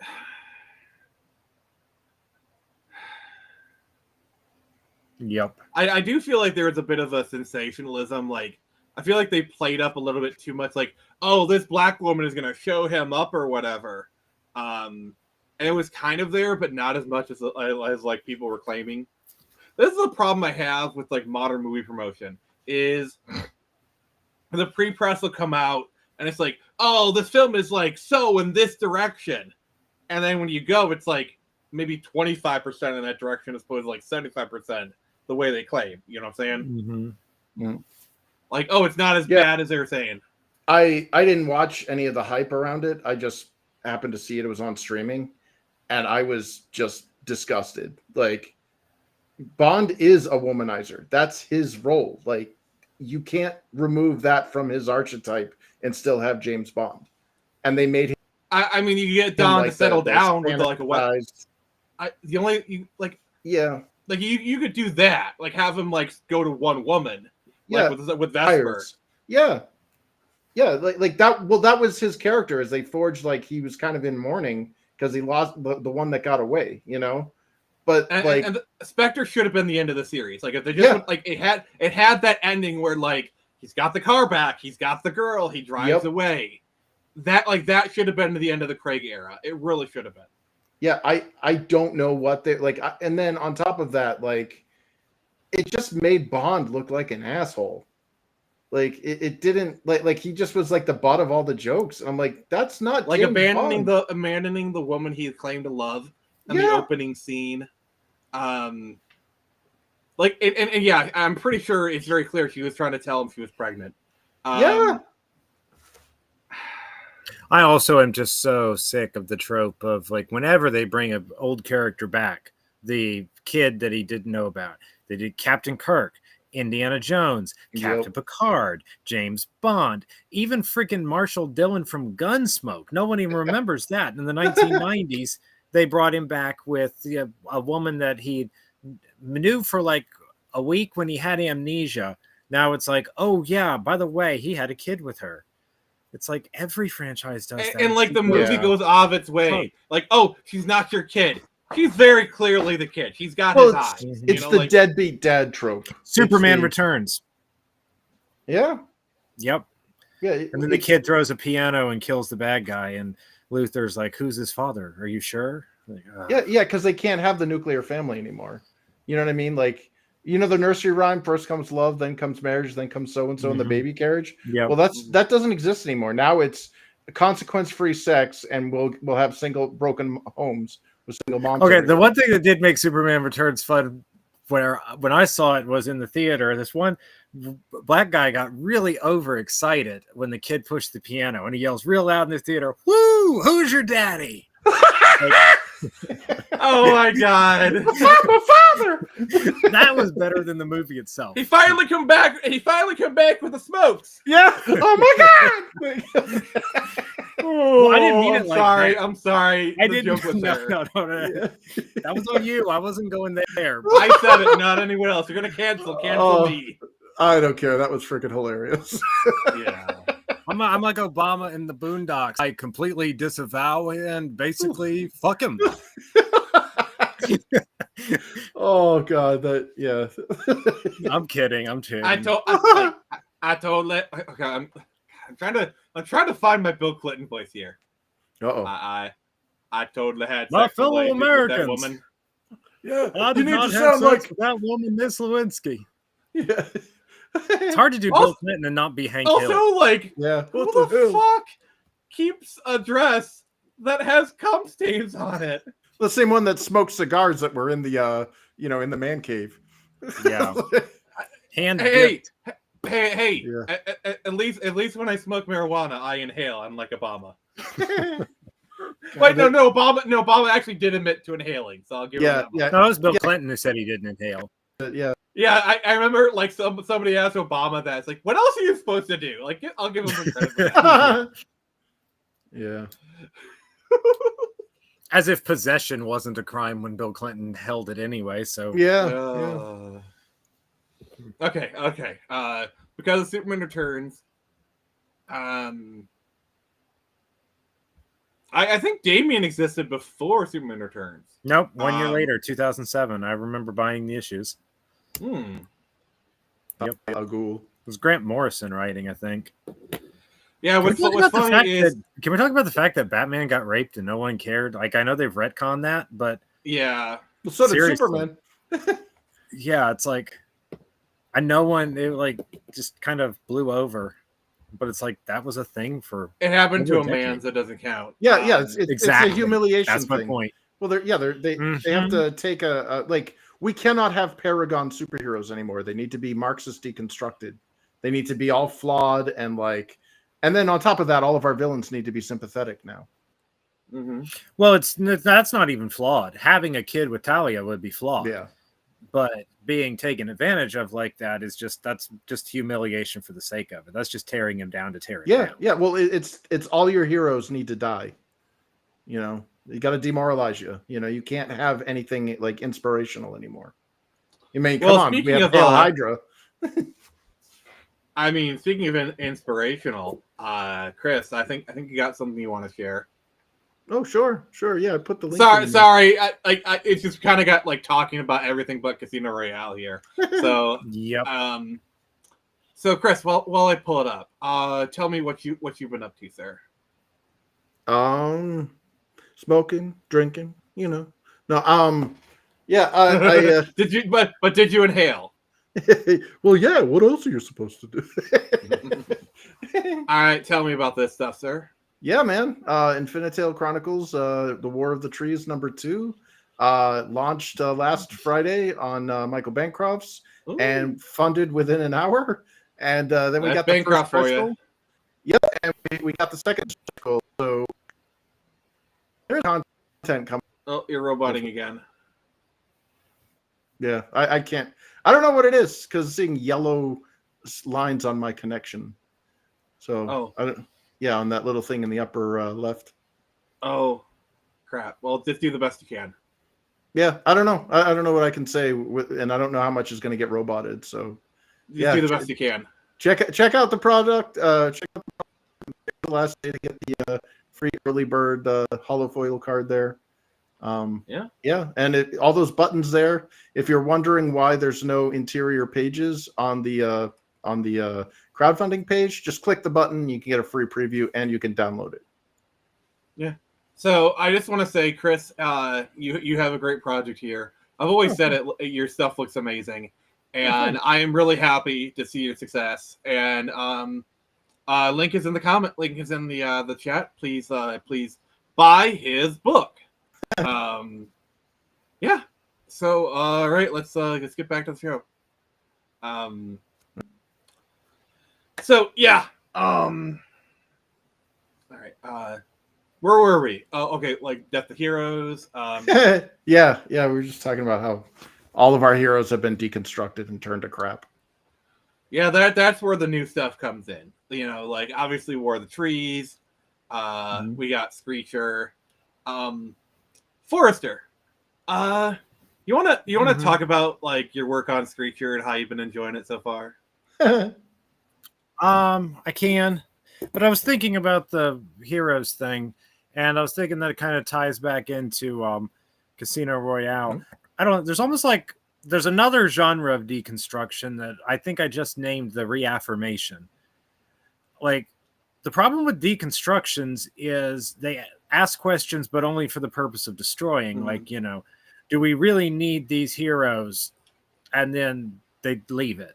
And that's no good. I think the reaffirmation story can do the deconstruction thing and then provide the answer where it's like, okay, maybe, your heroes aren't exactly what you thought they were, but here's why they are important. Or some people think they're not, but here's why they are, etc.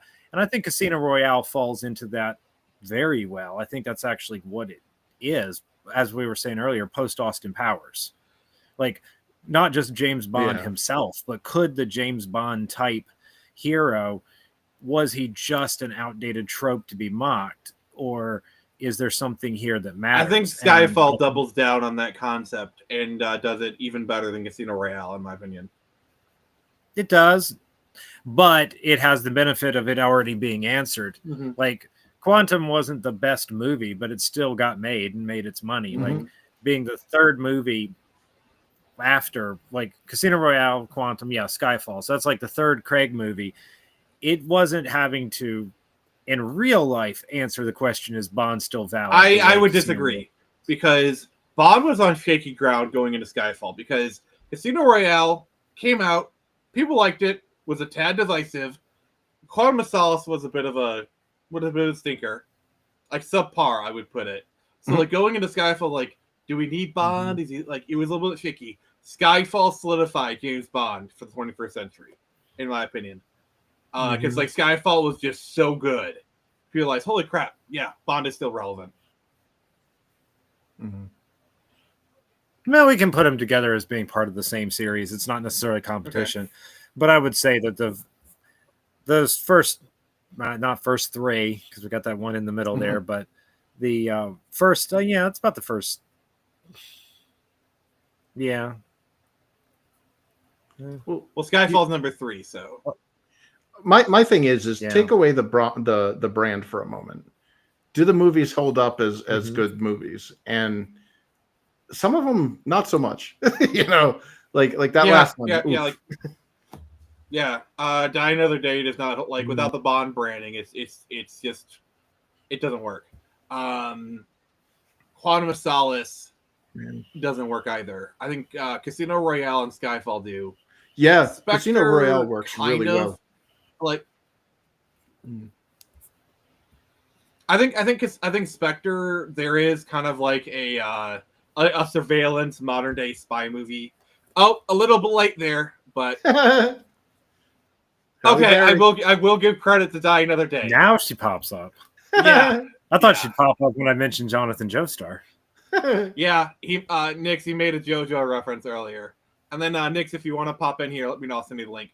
I know we dog on Die Another Day a lot, but I will say Halle Berry made a great Bond girl. Like you do know they were considering giving her own movie, Jinx movie. Yeah, I did know that.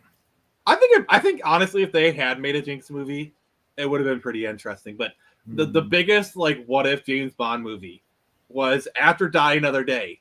Quentin Tarantino wanted to do a 60s Bond movie with Pierce Brosnan in black and white. Ooh. That would have been cool. Imagine that movie coming out in 05, 06. That would have been a great movie. Yep. But I do think Halle Berry was good. What's funny is the Bond franchise really loves the Ursa Andrews shot of her getting up. Like they did it in Die Another Day. They had Daniel Craig do it in Casino Royale here. Yep. Which I'm sorry, but like that trunk shot, I remember a lot of women went crazy over that blue trunk shot of him getting out of the water. Mm-hmm. Yep. Cheesecake isn't only for men, people. Yeah, that was the Jason Momoa. I cringed so hard the other day reading a bad independent novel. I'm not going to say the name, but and the guy's police character, like women were after him because he had come out of the water at the beach at some police cookout. And it's like, oh God, from the way he's describing it, I know what movie he watched and where he cribbed that from. It's like, oh. Wait, did he describe himself as wearing blue trunks? I believe he did, actually. Yeah, Casino Royale. He was doing Casino Royale. Yeah, he looks like a Russian, but he's English, and he is wearing budgie smugglers. Okay, one criticism I do have. Le Chiffre's death was underwhelming. I didn't even realize he was really dead. That's possibly the weakest exit of a Bond villain. Yeah, he wasn't even technically killed on screen. Like he was kind of shoved down in the shadows and they just shot him. I would have brought him back to die again with after the Vesper scene, or even have him be who he kills at the end when he says to Bond, James Bond, even if that had been Le Chiffre. I just feel like there was some structural problems there. Or even if he had survived into Quantum, if he'd still been alive and Quantum was about the revenge hunt for Le Chiffre, that would have even kind of... That's the one problem I have, is that it... Yeah, and the problem is, especially killing Mr. White in this first movie, he's kind of the through-line character for the entire era. Because his daughter is Miranda Frost, and like they kill him in Spectre. You know, he's kind of the connection to Spectre. He's kind of like the Coulson a little bit for this whole entire thing. He is like the keystone for a lot of the plot of the underlying plot of the series. I just don't remember what happened in Spectre and No Time to Die. Like, that's the biggest problem, is just trying to remember what those movies were about. And that's the problem. I can barely remember Quantum of Solace. Like Oil, they referenced Goldfinger. They named a character after some cookies. Yeah. One of the Bond girls was literally named Mrs. Fields. Yep. No, that was Strawberry Fields from the Beatles. Strawberry Fields Forever. No, Mrs. Fields Cookies. No, I thought her name was Strawberry. But still, Mrs. Fields. They called her Mrs. Fields a lot. Yep. Yeah, and she was a redhead, but... Well, also, trying to make a Bond reference, Bond in the original didn't like the Beatles. I mean, trying to make a Beatles reference in Bond is weird. Well, the thing is, like, in the 60s, like, Connery's 40s or 50s, you know, Quartermain's age. A man in his 40s and 50s in the 60s is not going to like the Beatles. That would be like a man who's in his 40s and 50s now into being into BTS. Oh yeah, my father was in his 20s and he called them the Dung Beatles. Because people got old fast then. It's like in Men in Black 3 when Will Smith asks him, "Well, how old are you? 29? Oh, got some city miles on you." But that's like really somebody 29 was more like our 40. So yeah, like I mean, it's kind of like that thing. It's like look at the Golden Girls. The Golden Girls are in their 50s in that show, and look at women in their 50s now. Like I think there's like there's an image like B. Arthur versus Sofia Vergara. Well, it's like we're the same age. We're older than Connery was in Dr. No by almost a decade. He was 31, but I think like that release. I think like 29 when they cast him. So I got 20 years on that guy. Yeah, but yeah, that's the times. But yeah, when my dad was in his 20s, the divide was already there. You didn't even make it to 25 and like the Beatles. I can imagine, like, because that's kind of the thing. Also, what's interesting, it seems like only millennials have the fountain of youth. Because have you seen Gen Zers? Yeah, they are aging like a mofo. Hey, speaking of the Beatles, funny story there. Jack Kirby, Paul McCartney read his comics and loved them. John traced them onto the paper of the records come in. They both were kind of Marvel readers to some degree. So Jack's kids had dragged him to a Wings concert. And he didn't really want to go. He had said, "That's you guys' music, not my music." But he was polite. And when McCartney found out that Jack Kirby was in the audience, he had to get there to see him. Kirby was so oblivious in this mid-70s. He asked Paul McCartney, he's like, "I think I know who you are. Didn't you used to be with the Beatles?" I guarantee you Paul probably had like the best time with that comment. I know it. I think the fact that he was oblivious to that was actually something, because I've always wondered if Paul wasn't taking shots at John even in the James Bond song for Live and Let Die, because something about nothing really matters to you when you got a job to do, you got to do it well and give the other fella hell. Maybe I'm overinterpreting, but because Paul was accused of, doing his job while John was the artist. And I kind of feel like those two were throwing barbs at each other constantly through that decade. I do love those little intersections of history when like somebody from a past era meets an old era. Like one of my favorite stories is like in 1984. It was John Lennon's son's birthday party. Okay. And Steve Jobs was there and he gave him a Macintosh. You want to know who was also at that birthday party? Andy Warhol. So Wow. So there's a story of like Andy Warhol trying to use Mac Paint to create stuff, and he absolutely hated it. Which is really ironic because like a few years later, they would bring in Andy Warhol to help promote the Amiga, and Andy Warhol would actually do a digital portrait of Debbie Harry on stage. Oh wow! Wow, you heard about that, right, Forster? Yeah, I think so. Yeah, like I love those little intersections of history. Yeah, those like random like old celebrity meets new celebrity, like when Kurt Cobain met like what was it, Edgar Rice Burroughs or like some like old author or whatever. I'm not sure there.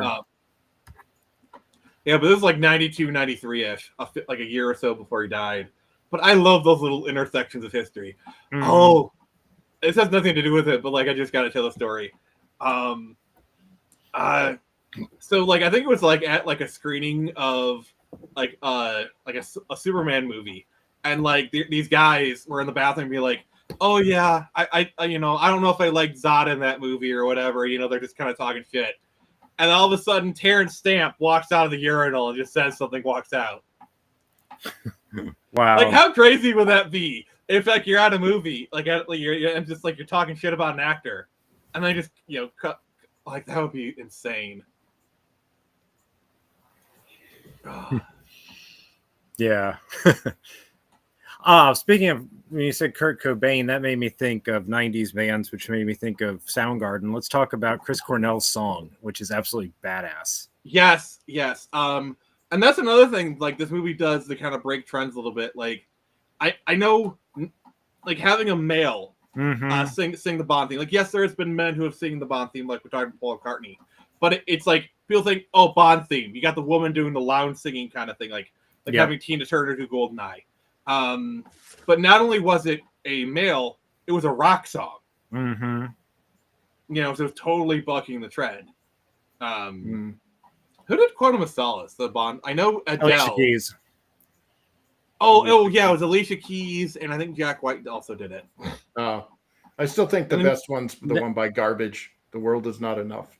I like that one. I gotta say, I really like Skyfall because they really went for like a traditional Bond song, and she's like, she is like she was probably the best person to do like also like Bond at the peak of her career and popularity at that point.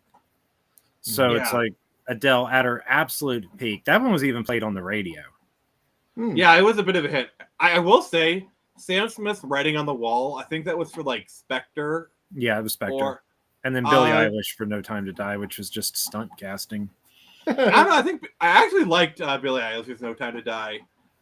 It was very like kind of understated. She was kind of doing that whisper singing, but she kind of brought a little lounge into it. You know what? I wish Lady Gaga should do a Bond theme. I kind of want Lana Del Rey. Although Lana Del Rey's whole catalog is almost Bond sounding, so I don't know.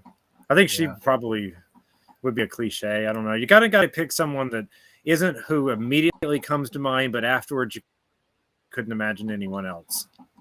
Yeah, Lana Del Rey might be a little bit past my time. I just never really got into her stuff. Imagine speaking Spanish and talking to somebody called Lana Del Rey. She's kind of past. Lana Del Rey's in her 40s now. Like she could do it, but I don't know where her career. The problem is Lana Del Rey, at least from an outside looking in perspective, was, oh, I'm a hot girl doing whisper stuff. You know, I don't know. See, that's a problem that a lot of female artists, especially in the music industry, run into as they get older. Because like a lot of young female artists, they bank on their looks, you know, for the singing, you know, whatnot. Video. Yeah. It's like if you ever go to a Britney Spears concert, there will not be a single person there under 35. Mm-hmm. Well, that's how music is. If anything, it has more staying power now than it used to. Like it's crazy how fast bands used to like age out and be forgotten. I mean, like even Elvis, like he didn't even make it like 5 years, and it was already kind of. Well, him being drafted probably didn't help. That didn't help, But he did have one big hit while he was in the army. So, Wooden Heart was while he was in. Yeah, he did a German song because he was in Germany. Yeah, and then like after he came back in the late 60s, he had a bit of a revival, but then it kind of faded away after that. Yep, but that was like 10 years. Like Taylor Swift is almost going on 20. And the thing is, like Taylor Swift's starting to fade out now, but like she had a hell of a run. Mm-hmm. Well, see all of her songs were all the same. Well, this is the problem is we had no new stars in the 2010s. Like, look at the 2010s. There was there's no memorable stars, but all of a sudden now we're starting to get like Sabrina Carpenter, Jenna Ortega, like all these new actors, Glenn Powell, Sydney Sweeney. There's like this sudden influx of new talent coming into Hollywood. You know, well, I already knew Sabrina Carpenter, but only because Girl Meets World was not a very good show, but I still watched it because I wanted more Boy Meets World in some form. And she was the like best friend character on there, and she kind of plays that character in real life now. Like her whole shtick is really just Maya from that show of like the rebellious best friend character. But that's the only reason I knew her. If that hadn't had a 90s tie-in, because I don't watch Disney Channel shows, but I really just wanted to see Cory and Topanga again, just because. I was hoping that there'd be a moment where Will Freddy just walks the door in a Batman Beyond t-shirt. They would never let him do it, but they did bring Feeney back one time. I mean, but he's like in his 90s now. But he did get one appearance. We got a Jared drop. Who would win, Bond or Batman? Batman, duh. How much prep time does Bond get? I mean, you're talking about an English spy versus the ultimate ninja. Okay, here's the battle. They have to win over Talia. Who wins, Bond or Batman? Bond. Yeah, he's the ladies' man. Yeah, definitely. Yeah, and then Ra's al Ghul basically is like, all right, you will lead the League of Shadows. You are going to be a replacement. He did. Batman's like, thank you, peace out. No, that's a funny comparison to make because Ra's is kind of one of those characters from when Bond was influencing everything. The 70s was putting Batman into settings that were not really Batman things, and that whole, globe-trotting adventure, big villain with an organization, hot girlfriend, like that original 2-part Denny O'Neil comic was basically a Bond movie with Batman. And let's be honest, Talia is Emma Peel. Yeah. Yep. They put her in the cat suit. They put her in the Emma Peel cat suit. I don't want to say that Bond inspired it because there's no confirmation of that, but it's the parallels are there. Oh yeah, more so than anything traditional to Batman. I'm not sure where the Lazarus Pit came from. That's kind of original, but yeah, it's way pulpier and different from. And Ra's al Ghul does kind of feel like a Bond villain when you think about it in that context. He does, like, he has the evil lair, like the look of a Bond villain, his like whole scheme, his whole stick, and like, let's be honest, League of Assassins are a very kind of clear homage to Spectre. Yep. Yeah, because it was out of sync with what Batman was doing at the time. In the 70s, they were getting real socially conscious, and Bruce Wayne had abandoned the mansion to live in a building in the middle of the city, and he had a nonprofit foundation to help the crime victims, and he was doing his Batmaning. Because, see, that's the thing, this whole thing of like, well, Batman just beats up the mentally ill. He should use his money for nonprofits. That cold take was literally made 50 years ago and addressed. All right. So, Chris Fisk, you gotta be heading off. Oh, yeah. You guys seem to be okay with conversation here. So, anyway. All right. Well, Chris, we will see you next week. Awesome. All right. Thanks for having me on. I'll see you guys later. Yep. All right. Yep. So, yep. I think we're kind of winding down anyway because it's 7:40. Yeah, we're gonna be going for like another 10 minutes or so. Yeah. So, the Ra's al Ghul thing was, I mean, like I said, I can't prove he was inspired by Bond villains, but he was definitely outside of not just Batman history, but what Batman was doing at the time. Because Batman was going really small in the 70s. And then they said, because like it was definitely like a back to basics kind of thing. Like they sent Robin off to college. Just like have like the solo stuff. Wasn't there like a moment in the 70s where Barbara was a senator and Dick was her chief of staff? I remember reading that somewhere. They did have her in politics. I think the 80s. I don't remember if she and Dick didn't actually know each other or have anything to do with each other until the animated series. They weren't even the same age. She was a college graduate when he was still in high school. Barbara was originally a side plot. Detective Comics would have a short story with Batgirl. And the feminism of the time, there was this idea that like she should become a superhero on her own and not be like trained by or tutored by Batman. I mean, that is kind of like a core part of her story in a lot of cases. Yeah. Where, she kind of becomes Batgirl on her own and they, no. Like, yeah, like me and Jared, we have like the ship war. Like I'm Starfire, Nightwing. Just because, like, honestly, I think I think Batgirl and Nightwing are too similar. They're basically like two people. Like they're on the same job. They like each other, but like outside of the job, there's really not much there. I go with Nightwing and Starfire because of being an old school geek. I'm aware that Robin and Batgirl almost never even met. They did not interact, and Starfire was created practically as like a foil to him. So, yeah, all the history between Nightwing and Oracle was retconned in the 90s because the cartoon had kind of paired them off. And yeah, it's kind of like a mixture of like the Chuck Dixon stories, and then also Gail Simone with like in the 2000s they did a lot of that with Birds of Prey because like there's like like that really famous cover of like her on the trapeze and whatnot. Mm-hmm. And the Chuck Dixon run did it too, but it was a retcon. They're referencing a history between the two of them that didn't exist. They weren't even the same age originally. And so, like, if you go back looking for the stories of like, well, I want to know how this relationship started, it didn't. It's a retcon. Whereas you go back to like 1980, I think, and read New Teen Titans, and it's all there. His first appearance. Yeah, like there's literally like it's kind of like a love at first sight where Mm-hmm. they have like the instant attraction. They're not like instantly boyfriend and girlfriend. It's a bit of a slow burn, honestly, which I like. But like just from the start where she kisses him, to get to learn the language, you know, she kisses him, kind of thing. I always like how like her emotionalness kind of helps balance Dick's like more sternness. Like they balance each other out really well. Like they're different enough. But like the whole like she makes sex jokes without even knowing it is a bit more of a modern thing, but I do kind of like it. Mm-hmm. Like she's just like, oh, he's much stronger, and no, Corey. Like it's just it's awkwardly adorable. Adorable, I guess would be the term. Yeah. What stories from Teen Titans? If you're talking about Judas Contract, you're not wrong. Yeah. Oh, the Judas Contract storyline with like the Terra and like how she's young and whatnot.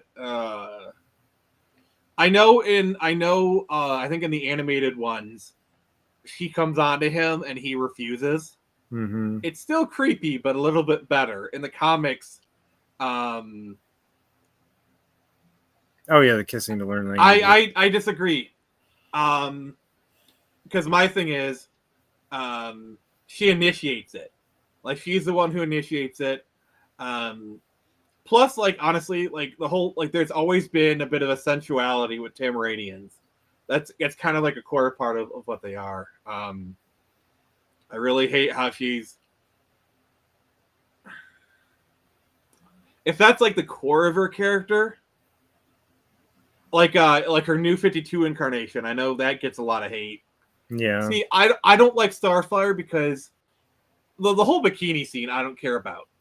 My problem is they wrote her like a cold-hearted bitch in the New 52. Mm-hmm. Like that was not Starfire. The one where Donna is seduced by Titan. Oh yeah. I mean, we can disagree on that one. I don't really see how it's problematic. Okay, that's your opinion, Jared. You're allowed to have it. I don't know. I mean, when he says it, I can see where he's getting it from.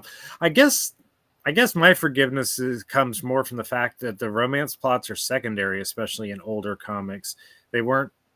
There's more to it than just that. It's like saying Thunderball was rapey. I mean, I can see the criticism, but that's not the entirety of the comic. That stuff's a bigger deal in modern comics now, so I don't give it as much of a pass in like the New 52.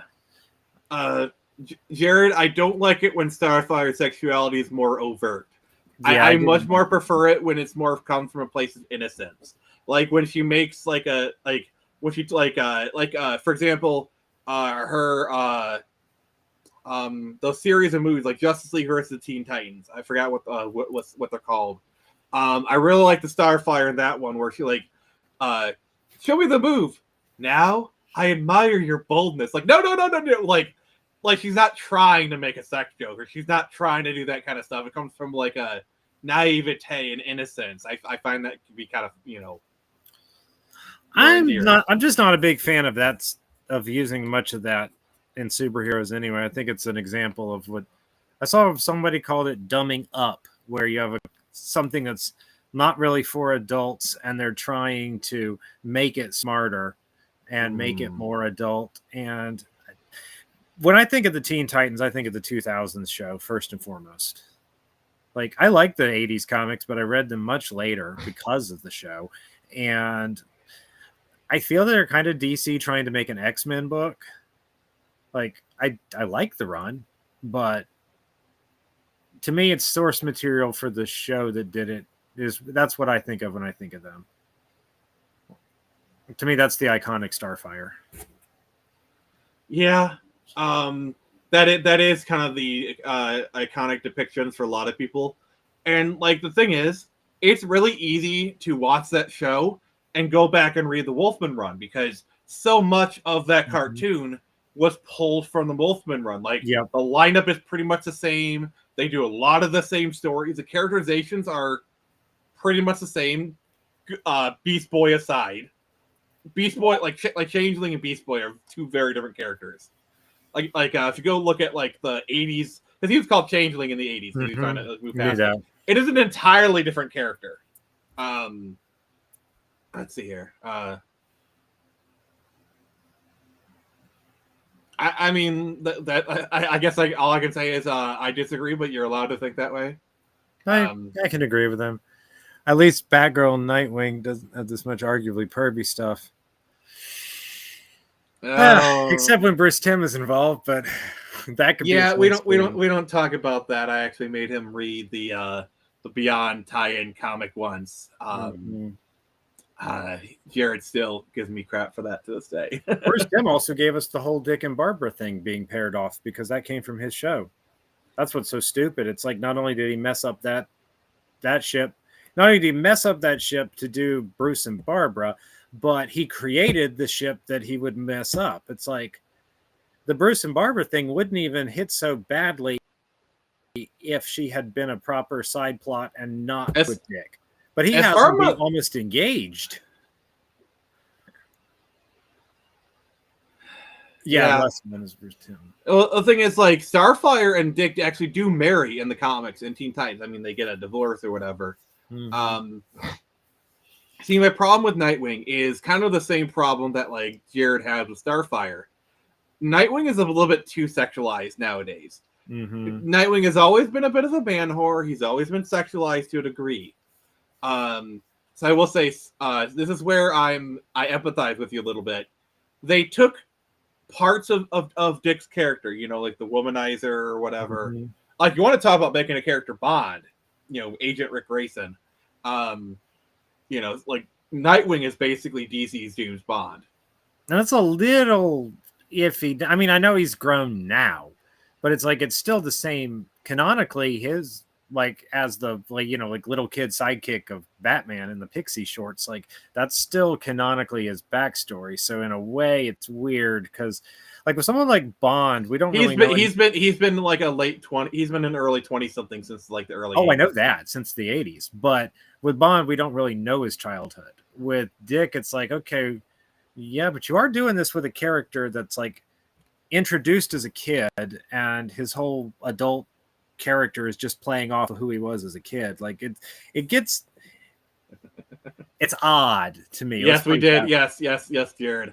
We don't see this happen in media with any other child character. That's usually a different character as an adult that was created to be an adult. That's where I mean, to be fair, we usually don't have this type of long-term storytelling in a lot of other mediums. Of course, I don't know if I mind the sexualization as much as I mind him just being a joke. Nightwing's butt at this point is an artistic gag. Yeah, like the MCU kind of did something similar with Cap with like America's ass. But like it was like maybe 2 or 3, like it was like a setup and a punchline joke in Endgame. As far as I'm concerned, that's America's ass. And then when it defeats his past stuff, it's like, yeah, that is kind of America's ass. Like it's a setup and a payoff joke, and that's fine, you know. But they don't. But beyond that kind of like setup and payoff, there's not really much to it. Like the problem is, it's like you have stuff like the Harley Quinn show where she drunkenly kills Nightwing. His coffin has his butt on it. Yeah. Yep. Wolfman and Timm use Starfire Nightwing's own self-ins.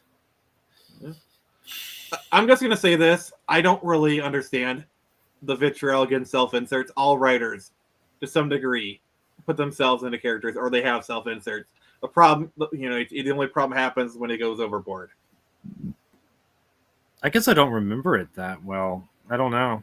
he seems to know it better than I do, so I'm not going to comment too much. I wouldn't. I don't know, because Dick Grayson was already an established character by the time of Teen Titans. The only thing that Wolfman and Perez did was make the Nightwing persona. Okay, a lot of creators create characters that are their own fantasy. That is not news. You know, I don't understand it. Degrade a character to prop themselves up. I don't know. I think we're kind of. I'm not sure if guys with analog typewriters in the 1980s were really thinking this stuff out that hard, writing 12 scripts a month. I mean, to some degree, but I don't think. I think we've put more thought into analyzing it 40 years later than they even would have considering at the time. I mean, I will say probably Bruce Timm put more effort into like the characterization of B-Task. I'm not saying. Jared, I don't like that word. That word is outdated. It is that word is like 10 years out of date. I'm gonna have to disagree with you on that. I think calling everything problematic is just leaves things at a surface level discussion. You know. Well, I'm not saying this excuses everything, but like we're both already older than Bruce Timm was when he was doing B-Tasks. That show started when he was 32. So it's like, and a lot of the people criticizing are even more established. It's like, some of this is just newbie stuff. I don't really start criticizing Bruce Timm hard until we get to the Killing Joke adaptation. That's when he should have known better. And even then, it's weird. I have a mixed relationship with that because as bad as that first half is, doing it in that format allowed the second half of the movie to actually be a straight adaptation. To be fair, if you go back to behind the scenes stuff, the network was a really big problem because like the network kept trying to shove Robin into the show, and they didn't want to write Robin. They like if you look at like Robin in the like they could not wait to get him out of the show. Yep. Yeah, because and I think that's why Robin never appeared in Justice League. I think did Batgirl appear? No, but actually they could. I was about to say there was an embargo, but that's not till JLU. They could appear, they just didn't. They had I think during jail, like a Nightwing makes like a little like shadowy cameo when they go to Bloodhaven. That's the most they get. And Dick, Barbara, and Tim are seen in the alternate universe in Savage Time as part of a resistance. And in the Christmas episode, the Ma and Pa Kent say that Kara is spending Christmas with Barbara. And those are the only shout-outs. Yeah, because that's the thing. It's like they pair Barbara and Supergirl together. Like I know in some later stuff, like they had like that team up with like Supergirl and they fight Harley Quinn, Poison Ivy. Yeah, so I don't know. But it was hard enough for JL to even make Batman relevant. I can remember message boards at the time calling him Jerk Jesus because he could just do everything. And there was no real explanation for it. It was just because he's Batman. Because a non-powered member of the Justice League is actually a stupid idea. I think when writers write it well, to me, Batman on the Justice League is like Hawkeye on the Avengers. You know, like that speaking of Age of Ultron, it's like all this stuff is happening, and I've got a bow.